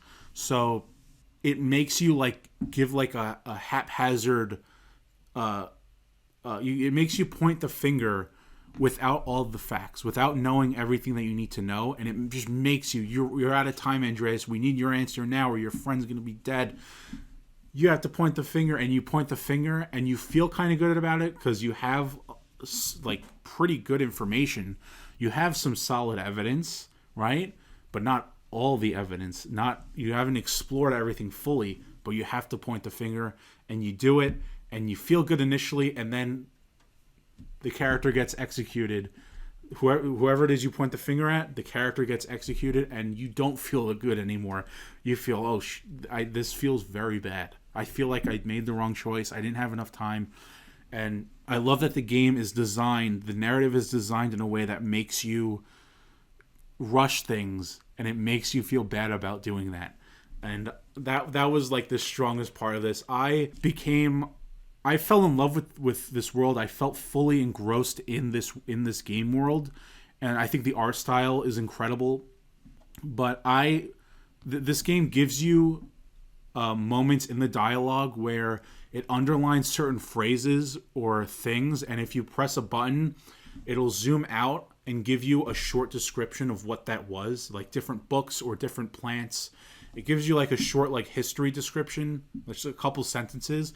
Every single time a word was underlined, I pressed the button and I read what it was about. I cared about knowing every context. I wanted all the context that I could have. I wanted to learn about every single word that was being said. I cared about this game and this story and this world that much that I stopped and I used that glossary feature every chance that I had.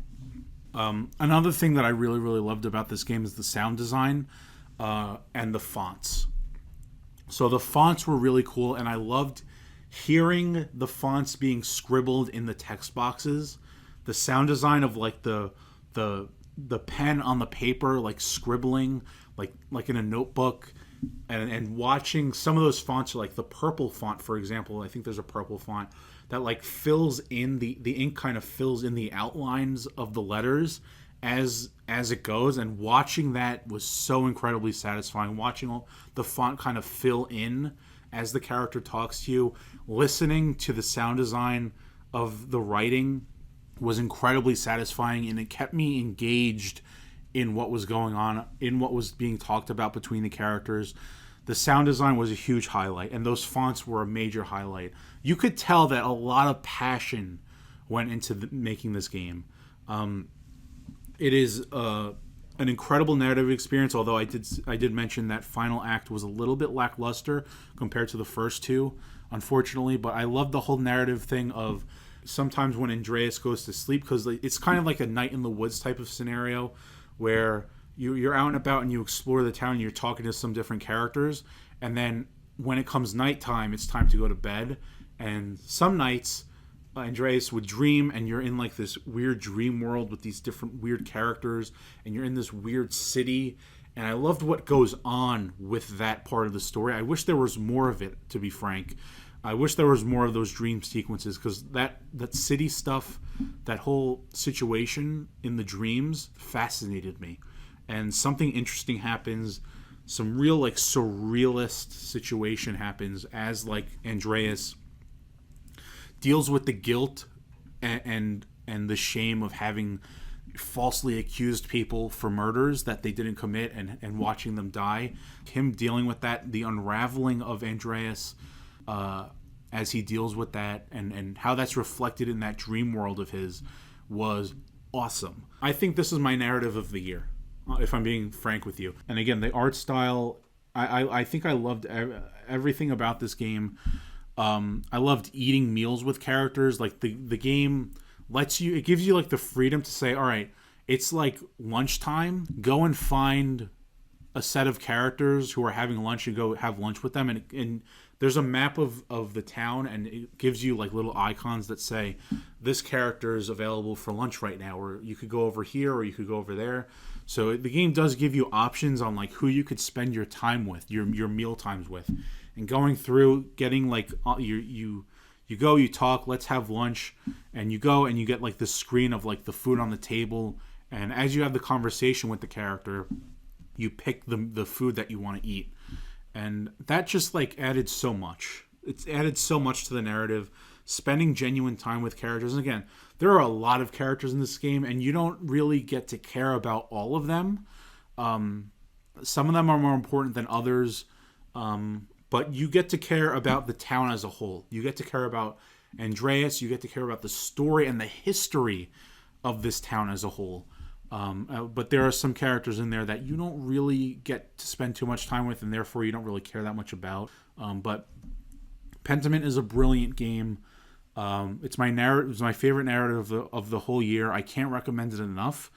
Don't let the style of the game or the art style deter you. I do think it's a brilliant art style, and it's perfect for the kind of game that this is. I can't say enough good things about Pentiment, so I'm going to have to move on to my number 2.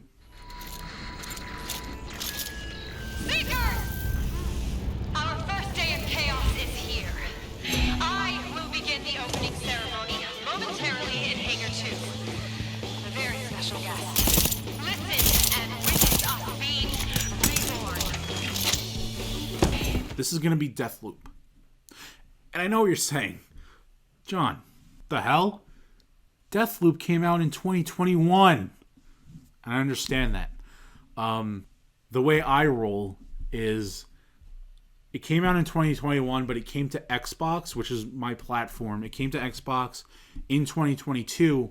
Therefore, it's eligible. I give a game a 1-year grace period of eligibility. So if it comes out in the next year, it's eligible for that year. And Deathloop became eligible by coming to Xbox in 2022. It's eligible in my book, and it is my number 2 game of the year. This game, at first, my first I'd say the first third of the game, this game was not really clicking with me. It took me a while to really wrap my head around the structure of the game. It took me a while to wrap my head around how this game flows. But about halfway through the game, something clicked. And I started to absolutely fall in love with this game. And I think it's around the time when I really started to grow familiar with the areas and familiar with pathing through, because this game takes place in 4 different areas, and they're kind of small. They're smallish areas. This is not a huge game in terms of scope and size. It does not need to be. I absolutely love it at the size that it is. There are 4 areas, and I think midway through the game is when I started to really wrap my head around the structure and the layouts of all those areas, because initially you go into each area, they feel big and overwhelming. By the midway point and towards the latter half of the game, like you've wrapped your head around the structure and layouts of all those different areas. And I think that's around the time when when this game started to really click with me on a level that is insane. This is the highest that an Arcane game or a Bethesda game has ever made it on my list. Now, I'm not saying that this is my favorite Arcane game ever because of that. You have to take into account all the other games on all the other lists. This is one of my favorite Arcane games. I don't know if it's my favorite. It's all relative to what's around it each year, from year to year. But this is the highest on a list of mine that a Bethesda game has ever placed. I was not particularly in love. I wasn't really in love with the storytelling. I was not in love with the characters. I did like the banter between Colt and Juliana, but I didn't really find the Visionaries. I wasn't really connecting to the Visionaries. I wasn't really connecting to the overall story that much. But what I did really connect with is the world and the style. The art direction is superb. That 60s psychedelia is phenomenal. This art direction is crazy. The music is incredible, and the combination of art style and music comes together, and it is perfect. God, this is perfect.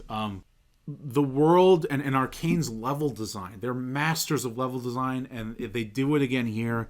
Like the layouts and the level designs here in Updom, the little apartment buildings, it felt a little Dishonored like, with like the open windows and blinking through to the other apartment building. There's a little area where you could do that.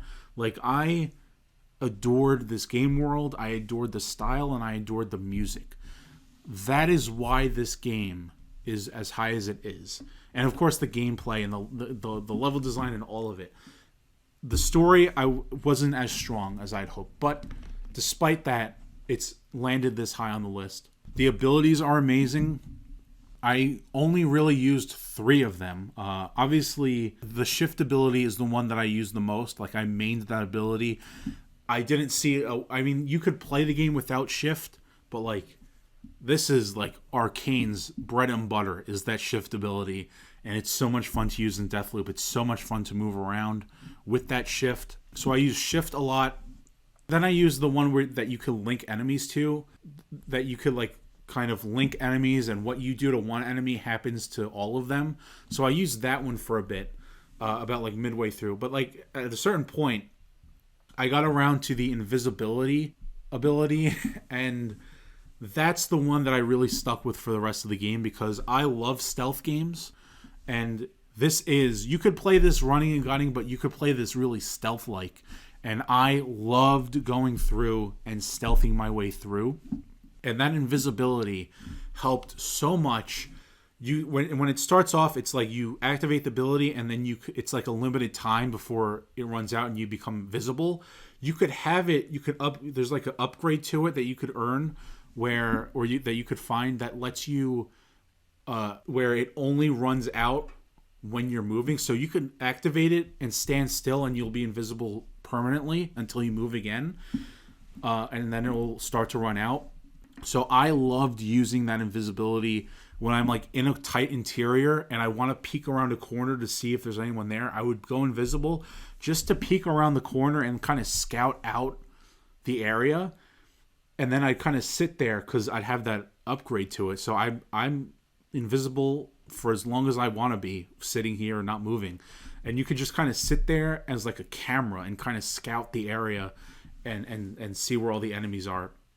So yeah, those are the abilities that I stuck with throughout most of the game. I loved finding my pathway through each area. Like, oh, I need to go to the mansion in Updom. I would stick to the right side of the map and I'd go through over Colt's apartment. And like, that's the path that I almost always went with every time I needed to get to that mansion, which was a lot, because this is a loop game where you're going through each of these areas again and again and again. Different times of day mean different scenarios can play out. I loved figuring out. I loved the mission menu where it shows you each of like the leads and seeing each one of those progress and having the little icon of the day-night cycle of the 4 times of day. Seeing, oh, it's about to be noon where I'm at. Let me see which leads I could do at noon. Oh, there you go. And I'll go and do that one. And just doing that, finding that rhythm, finding the flow of the game in that way.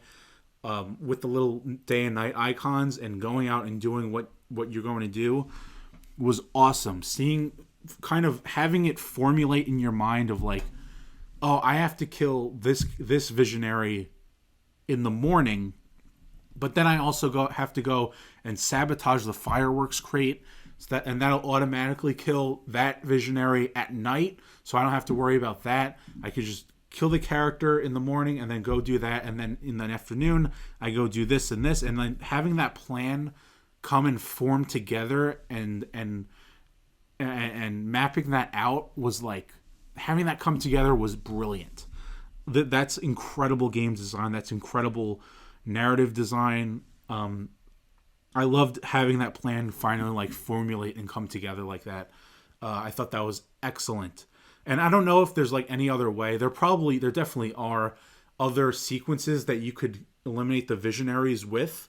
Like, you don't have to kill the fireworks guy in the morning. You could kind of probably kill him in the afternoon at some other part of the island, in some other area. Like, there are probably a lot of different ways to mix and match like that, but I feel like the kind of default way is the one that I stuck with, because it was my first time through, and I thought that was brilliant how that all came together. Of like, I gotta sabotage the fireworks guy in the morning, that'll take care of him at night, and then these two characters are gonna meet at their like kind of like love spot. I gotta go in and take them both out there, then I can move on. And going back into the tunnels to get to the next part of the day was just like, I loved going in and out of the tunnels. There's the multiplayer aspect, which I never really touched. I played a couple matches as Juliana, trying to like sabotage the other players playing as Colt.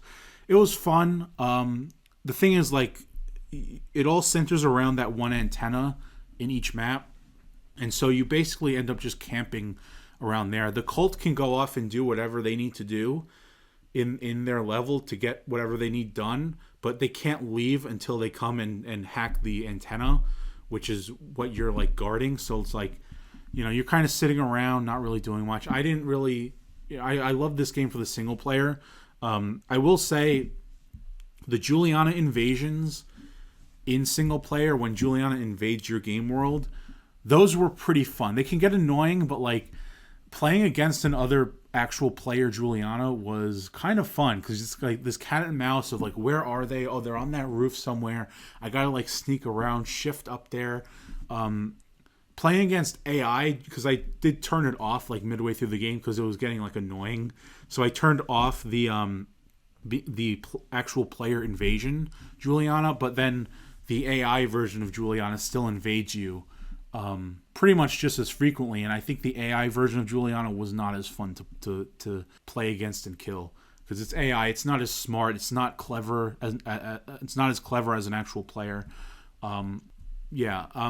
There were some... Oh my god, I forgot. Like, there are 2 or 3 different times throughout my playthrough I have felt a frustration that I don't think I've ever felt in a video game before, where you have so much built up, because like from run to run, you build up your currency, your residuum, you build up an arsenal, and if you want to keep something from run to run, like permanently, you need to spend your residuum to kind of infuse it, is the word. You infuse your item that you want to keep, and that stays with you permanently. Not dying before you get a chance to infuse, and fully dying, because like you get 2 extra lives, so you get to die twice before your death really counts and you lose it.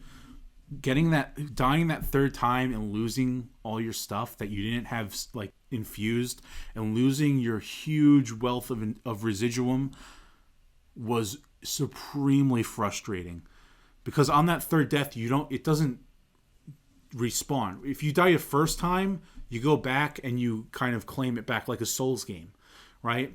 But on that 3rd time, you're dead for good, and that stuff is gone forever. And the frustration that I felt in those moments of, no, I could do this. I went loud. I broke stealth. I could fight my way out, and not being able to fight your way out and dying and losing all that was supremely frustrating. Probably some of the most frustrated I've been all year in video games.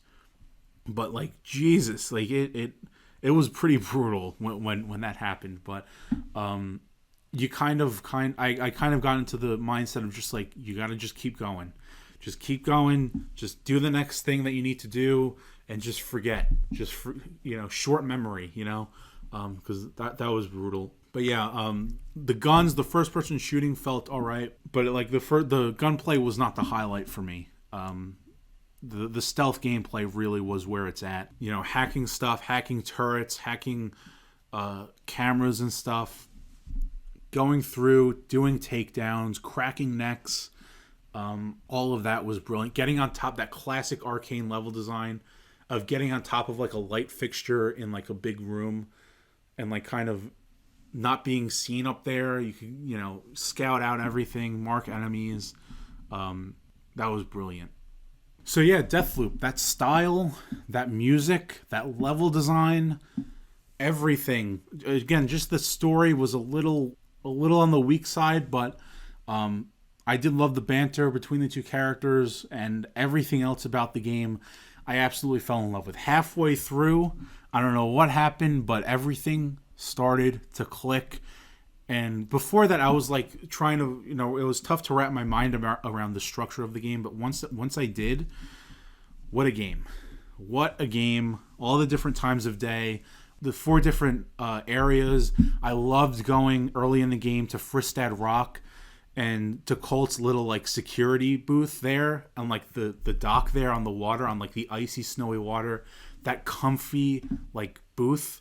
I just love the design, the buildings, the architecture. This game is brilliant. Deathloop is my number 2. But it's not my number 1. Because my number 1, my game of the year, is... Foul tarnished. In search of the Elden Ring. Emboldened by the flame of ambition.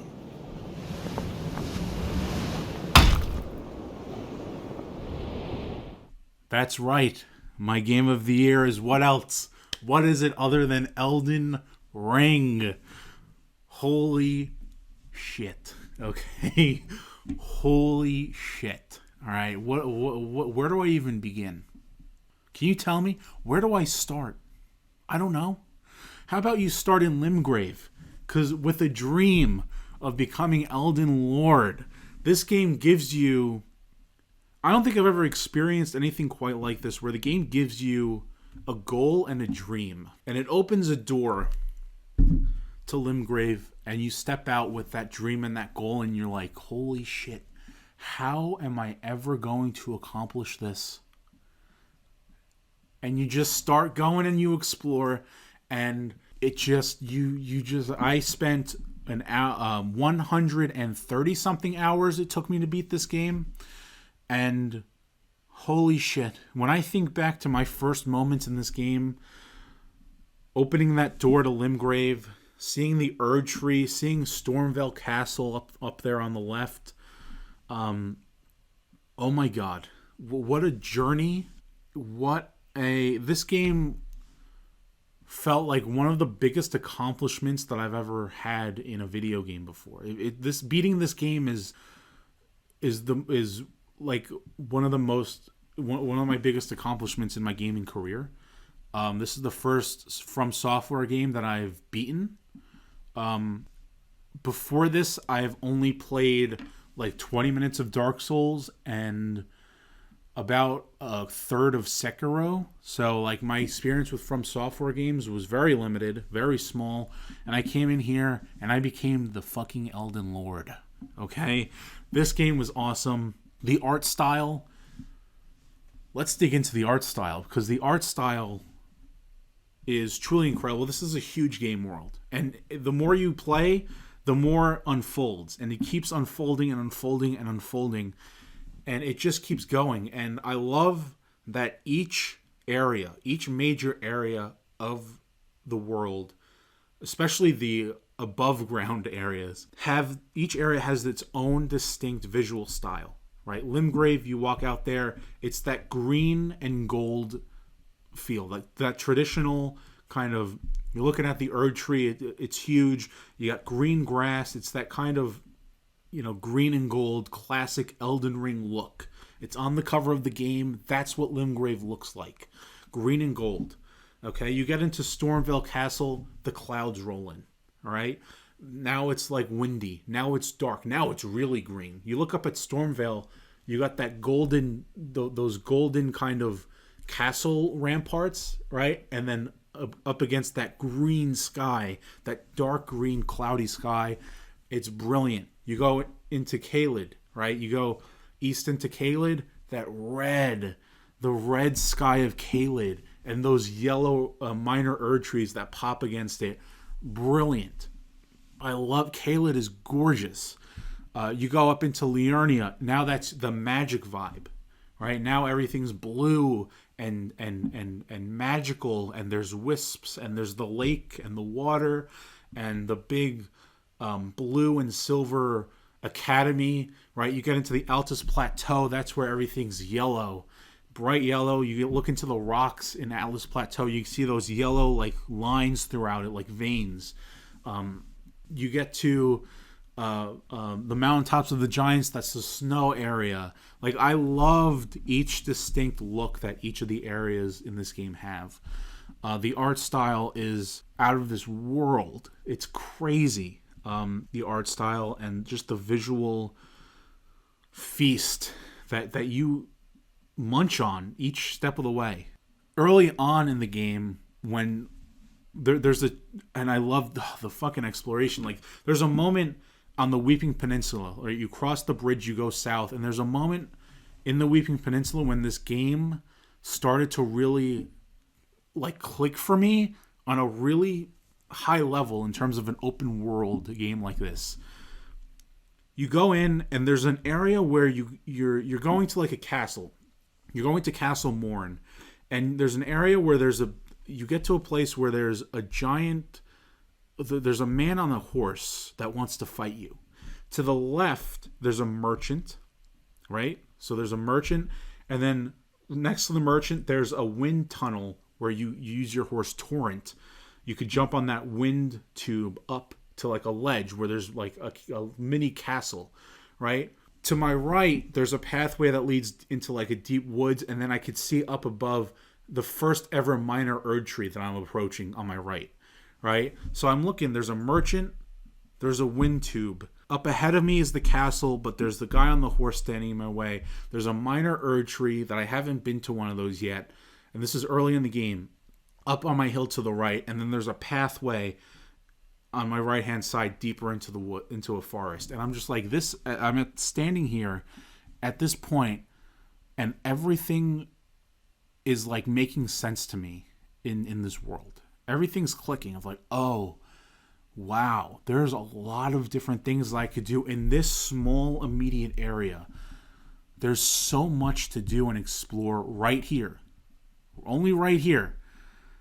And it all clicked for me in that moment. Early on in the Weeping Peninsula, moving south to Castle Morn, it kind of clicked. right?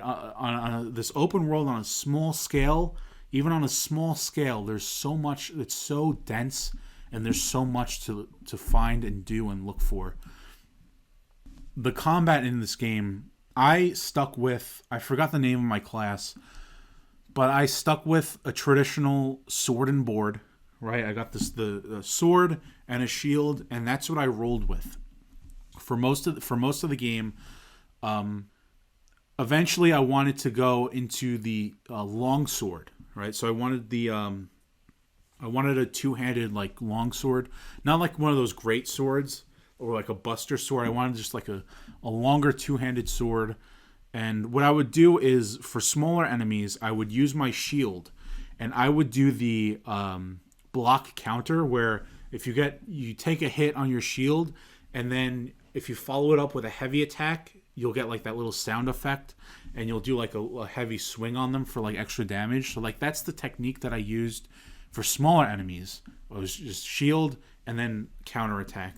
For bigger enemies, what I would do is I would get rid of the shield and I would two-hand the sword, and that's when like you're fighting like the big giant beasts. That's when you're fighting like the big major bosses that are like 18 times your size. I loved going into an encounter and like deciding, do I want to go sword and shield or do I want to two-hand it? And like deciding what I wanted to do based on the size of my enemy was a lot of fun. But yeah, I love doing that guard counter attack, and I went into this game not really. I went into this game wanting to parry more because Sekiro was parry heavy, and like I went into this game with the idea that because Sekiro kicked my ass and I never beat it.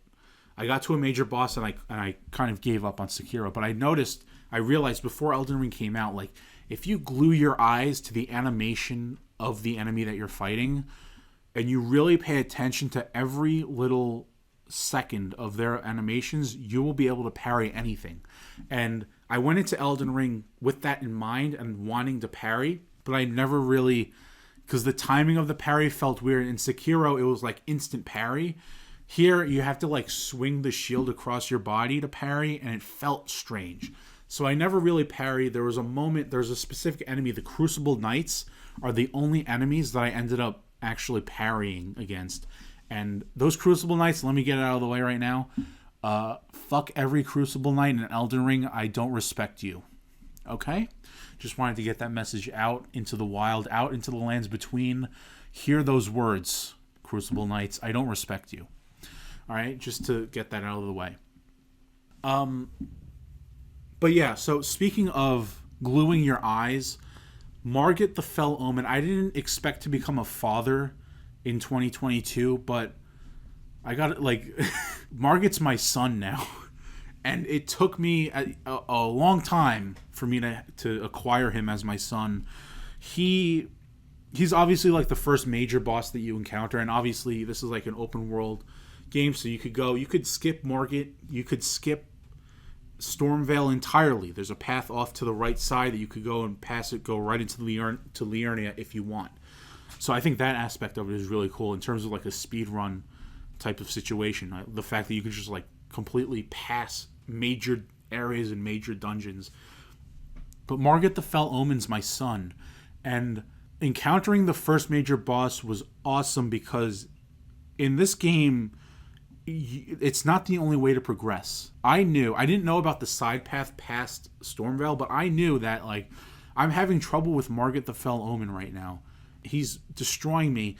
I knew that I could say, all right, you know what? I'm going to go and explore more of Limgrave. I'm going to go down, see what's south. I'm going to go down, see what's east. Like I could go and explore different things, explore different ruins, and come back later to Margit stronger, more leveled up, and maybe with a better weapon. And that's what I did a couple times. It took me like 3 days to finally beat him, but I didn't spend all those 3 days just fighting him. I spent those 3 days kind of exploring the other parts of Limgrave a little bit, and like checking in on him. All right, I leveled up 2 or 3 times. Let me see. Let me check back in with him. Oh, is he still whipping my ass? All right, let me go back and explore this other area. And like I always felt like, especially it's so important with that first major boss, it always felt like I had more areas that I could go and explore before really taking on Margit, feeling like I can beat him. Fighting Margit was probably one of my favorite gaming experiences of the year. And I think there's a moment that tops it, the General Radahn fight, the Radahn Festival. That's probably my favorite moment of Elden Ring. That boss fight, we'll get into that. But with Margit, I loved gluing my eyes to his every move. I became an expert on all things Margit the Fell Omen. I started doing something that I call like sparring, where you're going in and you're not attacking, you're not swinging the sword at all. All you're doing is dodging around, not panic rolling. You're just studying the animations of Margit, and you are gaining experience in dodging all of his attacks, and you're seeing how long you can survive. That's the mentality that I had against Margit. Is like and when I first started fighting him, it set in really quickly of like, oh no, right? The challenge and everything. Like, oh, I started like questioning, do I actually really want to play this game? Do I really actually want to go through with it? Do I want to like put the game down, maybe play something? And I stopped myself, and I was like, and I was in that little pathway to Margit's boss fight. Like there's a site of grace right there, and I was in there, and I was like, it was my first or second attempt ever at Margit, and I was like, wait a minute, this is exactly what I wanted from this game. I wanted this challenge, I wanted this difficulty. This is what I signed up for when I was getting hyped and excited for Elden Ring, and that's what I had to tell myself when I first met Margit the Fell Omen. Is I started feeling that discouragement. And I started feeling like maybe I can't do this. Maybe I can't play this game. And I had to remind myself, this is what I signed. This is what I wanted. I wanted this.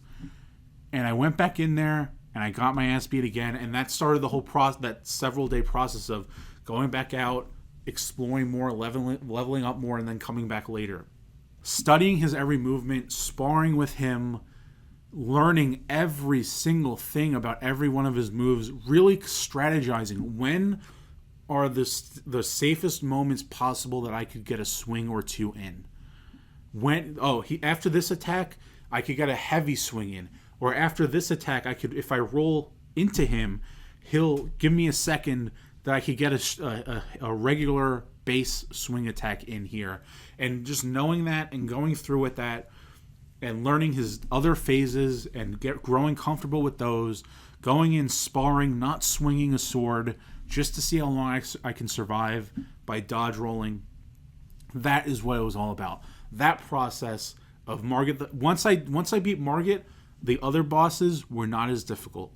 Godric was not as difficult. Yes, there was difficulty. It took me several attempts with Godric. I think like 15-ish, but I got it down.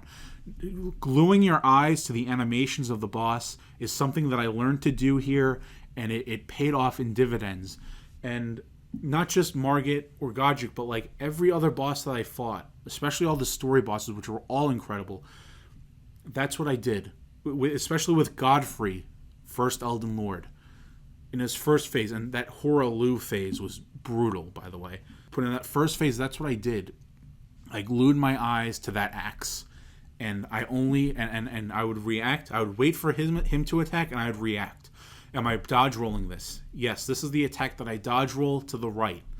And I do that. And after this attack, he's going to give me an opening. I'm going to get 2 swings in and then back off. Like, that's the kind of strategy that I was formulating in my mind when I was sparring against these bosses. And it was incredibly satisfying to take them down. This is a spoiler alert.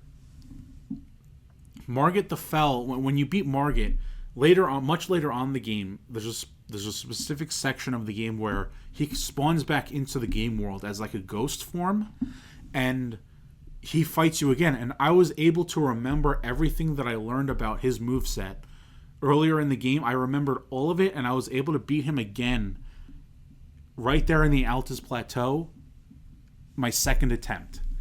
And that feeling was incredible. Like, I have his number now. That's my son.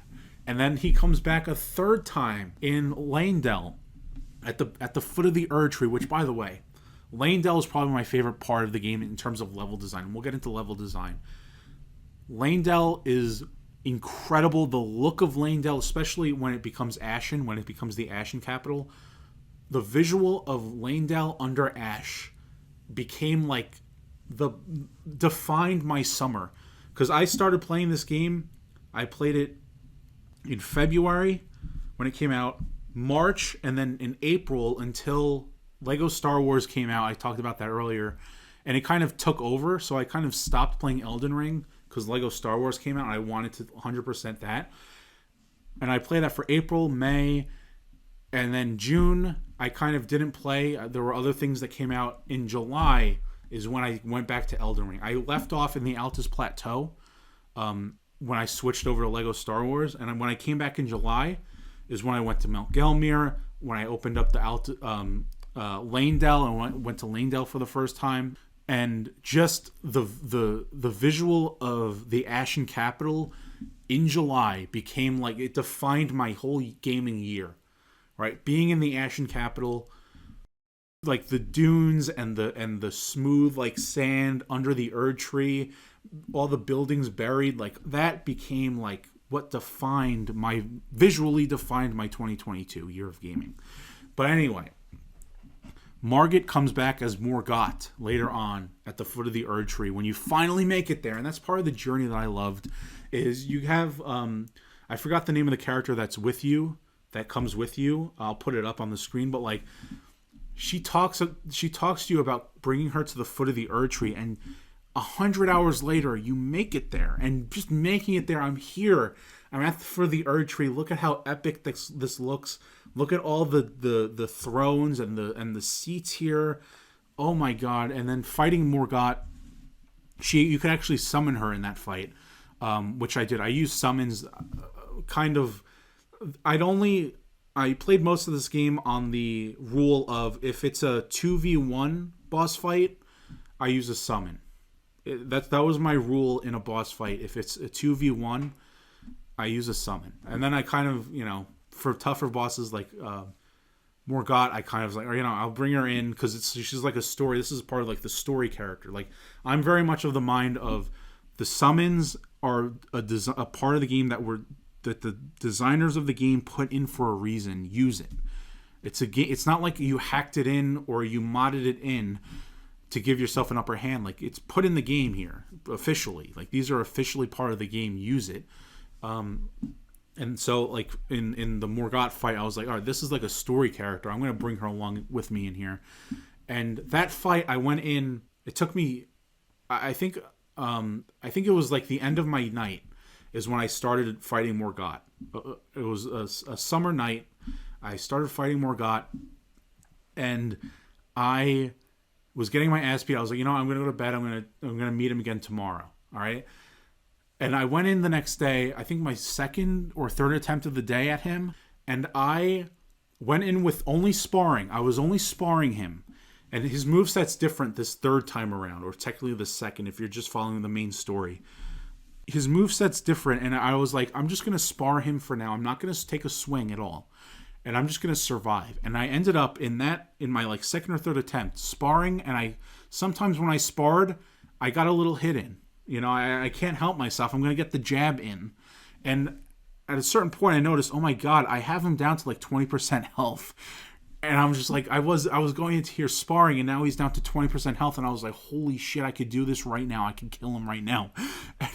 And I kept myself composed. I kept a cool mind. A cool head is important in a game like this. And I learned that with the first Margit fight. You have to keep a cool head. And I composed myself in that moment, 20% health. I could do this right now. And I did it. Holy shit, it was one of the best feelings ever. I went in only trying to spar, only trying to study his animations, and I got a couple jabs in because I couldn't help myself. Now he's at 20%, and I finished the job. And it was an incredible feeling. That Morgott fight. But my favorite moment in the game has to be the Radahn fight. General Radahn, That fight, the fucking the music in this game, period. The theme music, the title music, that Radon fight music, that kind of, it feels a little like electronic, and he's got like the purple things flying at you. So there's a kind of like cosmic, futuristic almost sound and feel to that fight. And the way it opens the arena of that boss fight, just this giant beach, was the coolest arena I might have ever seen in a video game, period. That boss arena was awesome. Him starting on like that hill, throwing shit at you as from a distance. You have torrent available in that fight too. The little electronic sound of the beginning of that track was just, oh my god. This Radon fight was incredible. Being able to summon characters that you've met in the world and just becoming like a war. Like, this is the Radon Festival. You got characters, you got Patches, you got your pot friend, you've got Blades there. All these characters you're summoning in, and they're just all running at him with you. And it's just the most epic feeling arguably in the game. Like, that was an incredible moment. Radon wasn't that hard because I used like all the summons that I could, because like at that point I'm just like, this is part of the story right now. The summons are part of the story. I'm gonna use the summons, and I used all of them, and it was epic as fuck. That's probably my favorite boss fight stylistically, and I love the Margit arena. I love that dark green sky over Stormvale, but like, Jesus Christ, man, that Radon fight blew my mind. Probably my favorite gaming moment of the year. Level design. From Software notoriously has really great level design, and when I beat this game, I felt extremely compelled to go into play Dark Souls Remastered and actually give that game a full playthrough rather than just 20 minutes. But like the level design in Stormvale, in Raya Lucaria, and especially in Lanedale, the entire city is a dungeon basically, and they call it dungeons in these games. But just like like a linear. And when I say linear, of course, there's like the pathways and the ledges and the secrets and all that. But like just the level design of those areas was awesome to go through, awesome to fight through. Lanedale was my favorite dungeon because it's the city. The whole city's the dungeon. And the level design was brilliant. Walking on rooftops, finding secrets, working your way up to the base of the Erd Tree. I loved the round table hold, and actually seeing the empty round table in Lanedale as you're exploring was strange, because it was like, is it supposed to be the same building? Is it copy pasted? It's probably not copy pasted. From Software has way more respect for themselves than to just copy paste the round table hold into a building in Lanedale. But like coming across that and discovering, oh, this is where the round table hold is. This is the table. This is the building. This is the layout. I loved the lore in this game. I forbid myself from diving into the lore until I beat the game. But every little... And the lore is very thick. Like, it's deep lore, but it's not handed out regularly. You get a little sentence of lore here and there, a little cutscene here and there, and I ate everything up. Every little sign that said something... or one of those sword monuments that had just a single sentence of lore about about like Godric or Godfrey or whatever, or you know what I mean? Like, every little crumb of lore that this game gave me, I ate up, because it's just the lore fascinated me, and the storytelling is very thin. This is not a story heavy game, but it's lore heavy, but it gives you that lore very incredibly small increments, but I ate it up every time. All the cutscenes were incredible. I will always remember when you meet Godfrey and you get that little wisp of grace coming out, when it's that big wide shot, that profile wide shot of him on the left, you on the right. I loved that. I loved seeing him take that breath. I think when he turns into Horalu, it's a close up on his mouth, and he takes that breath, and you see like his breath come out as it's just fucking awesome. All these cutscenes, just the style, the cadence, all the characters talk incredibly slowly, and they move incredibly slowly, and it just feels so fucking awesome. The combat, everything. I love dodge rolling. early on in the game, I learned I had like the fat roll because I had like too much stuff equipped as by default with my class. And I was like, oh shit, is this my dodge roll? And I discovered, wait a minute, I have the halberd equipped here. Let's get rid of that.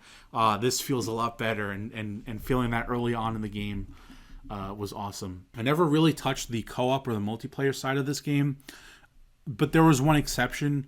I went to this game wanting the Raging Wolf, the Bloody Wolf armor set. That was the one armor set that I wanted. There's a ton of cool armor sets in the game, but like that was the one that I wanted from the trailers and all the promotional stuff. That's the one that they used, and it was originally before the game launched and like the betas. It was originally one of the base armor sets from one of the classes, and then they took it out, and I was like, holy shit, what are they going to do with it? And did they get rid of the armor?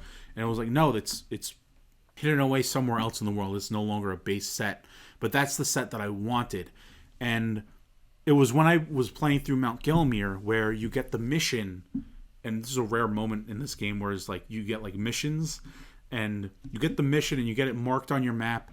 And I kind of researched this while I was playing, which I don't like to do, but I wanted this armor set. I wanted to make sure that I would get it. So the mission was placed on my map, but I was like, okay, I didn't know that the mission would disappear if you progress too far in Mount Gelmir, in the Volcano Manor.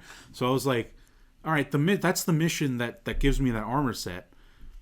I'm going to continue here in Mount Gelmir, and I was like approaching the boss. I was moving through the dungeon, and I was like, maybe I should turn around and pause this and go make sure I secure that. But I couldn't stop myself. Like, that's how much I was drawn into the linear level designs. And in Mount Gelmir in particular, that Volcano Manor, I couldn't stop. I was just like, I probably should go make sure I secure that armor set, but like I can't pull myself away from this. And I went and I beat Lord Rykard. And that was like the gimmick boss fight. They call it gimmicks because they give you a specific weapon for it, and using that weapon was awesome. The amount of range that you have and the strategy that I had for that Rykard fight to just kind of, for the second phase of it, was just like, when you see those skulls coming, you have to turn and actually just sprint in a direction until you stop seeing the skulls chasing you. Like, actually turning and sprinting away is a viable way to dodge some of these attacks for some of these bosses. I beat Rykard and I realized the map marker's gone and that mission kind of disappears, and I was like, no. So I was like beside myself. So I was like, you know what? I'm going to go on and I'm going to find somebody on Reddit to give me, because you could like trade items, right, through the multiplayer. And I was like, I spent like a day or two like trying to find somebody. Does anybody want to give me the Raging Wolf set? I really want this set. I've got this set. I got Ronnie's witch set. I got this weapon, so and so. I was actually going to find weapons that I didn't have yet in the world that were like highly sought after, just so I could trade them for the armor, for the Raging Wolf set. And I found somebody who gave it to me for free, and I was like, God, yes. So I was like, that was right before I entered Lane. No, that couldn't have been. I think that was before I entered Lanedale, but like, I got to play the final hours of this game with my Raging Wolf armor, so I was happy about that. But yeah, so that was great and all. And when I beat the game, by the way, awesome, epic boss fight. Radigan was really tough, and that back-to-back boss battle was difficult. I used my summon in... I forgot what summon I used at the end. I think it was my Mimic Tier, but in the Elden Beast fight, I did use the Mimic Tier or a summon, and it got the job done. But I realized that the game needs to like give you a confirmation screen after you beat Elden Beast, because I went and talked to Ronnie. I guess I progressed Ronnie's side quests, and that's the other thing about this game is the side quests. And that's the beauty of this game, is like there is no like map. I mean, there's obviously a map. There's no mission log. There's no side quest log where you could see, oh, go and talk to so and so. There's none of that at all, right? And that's the beauty of this game. There's no log telling you what to do, where to go. There's no mission quest log. There are quests, but like they're kind of baked in a very organic way. But like So I guess I progressed Ronnie's quest far enough for her to show up at the end of the game after beating Elden Beast, and I thought, oh, I saw Radigan's like body, and I figured, oh, that's probably like what you need to go interact with. But I'm going to talk to Ronnie first, and I didn't know that was like you're picking the ending that you get. I thought it was just a conversation, and then you move on to go and interact with Radigan. So I was like, oh, I didn't know that this is going to give me this ending, but I talked to Ronnie, it just locks you in without a confirmation screen. So I ended the game with the ending that I didn't really want. I didn't care much for Ronnie or her quest line, if I'm being quite honest with you. I know she's one of like the most popular characters, but like I didn't care much for it. I wanted like the Elden Lord. I wanted to sit on the throne. And that ending, you don't get it. You don't get to sit on the throne. So I had to say, you know what? I am going to sit on that fucking throne. And what I did was, the very next day after beating it, I started New Game Plus, and I sped ran my ass through that game in a single day, only golden pathing it. You only need 2 great runes to enter the Altus Plateau, so I went through, ran through Stormvale, ran through Raya Lucaria, and I was like powered up. You keep all your levels from your previous playthrough, so I was just massacring. I beat Margit at Stormvale in like, I don't know, 8 seconds. It was crazy. It was awesome to go through there in New Game Plus and just dominate everything in your path. And I went through, got my 2 great runes, got to the Altus Plateau, went in, and I just went through only the main path of the game, beating all the bosses again. As you went, the bosses kind of did get a little bit more difficult, even in New Game Plus. But like, I went through and I did it, and I beat Radigan, I beat Elden Beast again. I did it with like the Rykard's sword with like the arms on it. Like I had to like respec. I think I respec'd in my first playthrough, right at the Radigan fight. I never had to respec until that moment. I was like, all right, I need to like respec. This is tough. And I went through to Renala to respec, and I was like, all right, I'm gonna get rid of these points that I don't need in these other things. I actually got really into the point system in this game, allocating points and stuff. I really got into it, and I was like, all right, these points that I put in earlier on in the game because I thought I could like have the best of every world, that's not the case. Like, you have to have a build, especially when you get into the ending, the final stretch of the game. You have to have an actual build. I never realized that like in like the first, I don't know, 30-40 hours of the game. So I was just putting points into stuff that I wasn't using. And so I was like, get rid of all these points, and I respec'd it, and I got a fire sword, and I went and I beat Radigan. And then the second time around, I beat Radigan again, and I got the ending that I wanted. I got to sit on the throne after speed running through the whole game again in one day, and I sat on that throne, and I was Elden Lord. Elden Ring, man. Like, I could sit here and talk about this game probably for another couple hours. What a game. My first ever From Software game that I beat. This truly felt like an accomplishment. That dream of walking out there and like wanting to become Elden Lord and putting in the hours, putting in the work, getting there, getting to the foot of that Erd tree, those epic boss fights with Godfrey, Foul Tarnish, you know what I mean? Like, oh my god, I loved Elden Ring.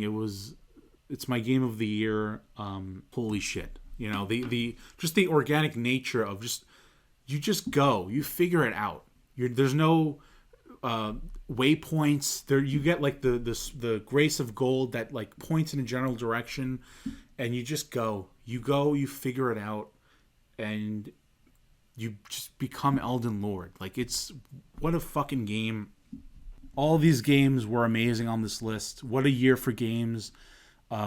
Thank you and congratulations to Digix Art, Ubisoft Montreal, Blackbird Interactive, Gearbox Software, Traveler's Tales, Player First Games, Blizzard Entertainment, Obsidian Entertainment, Arcane Studios, and From Software for making my 10 favorite games of 2022. Thank you all for your amazing work on these games. Can't wait for what's next from all these studios. Thank you for listening. This has been my top 10 games of 2022. See you later. Goodbye.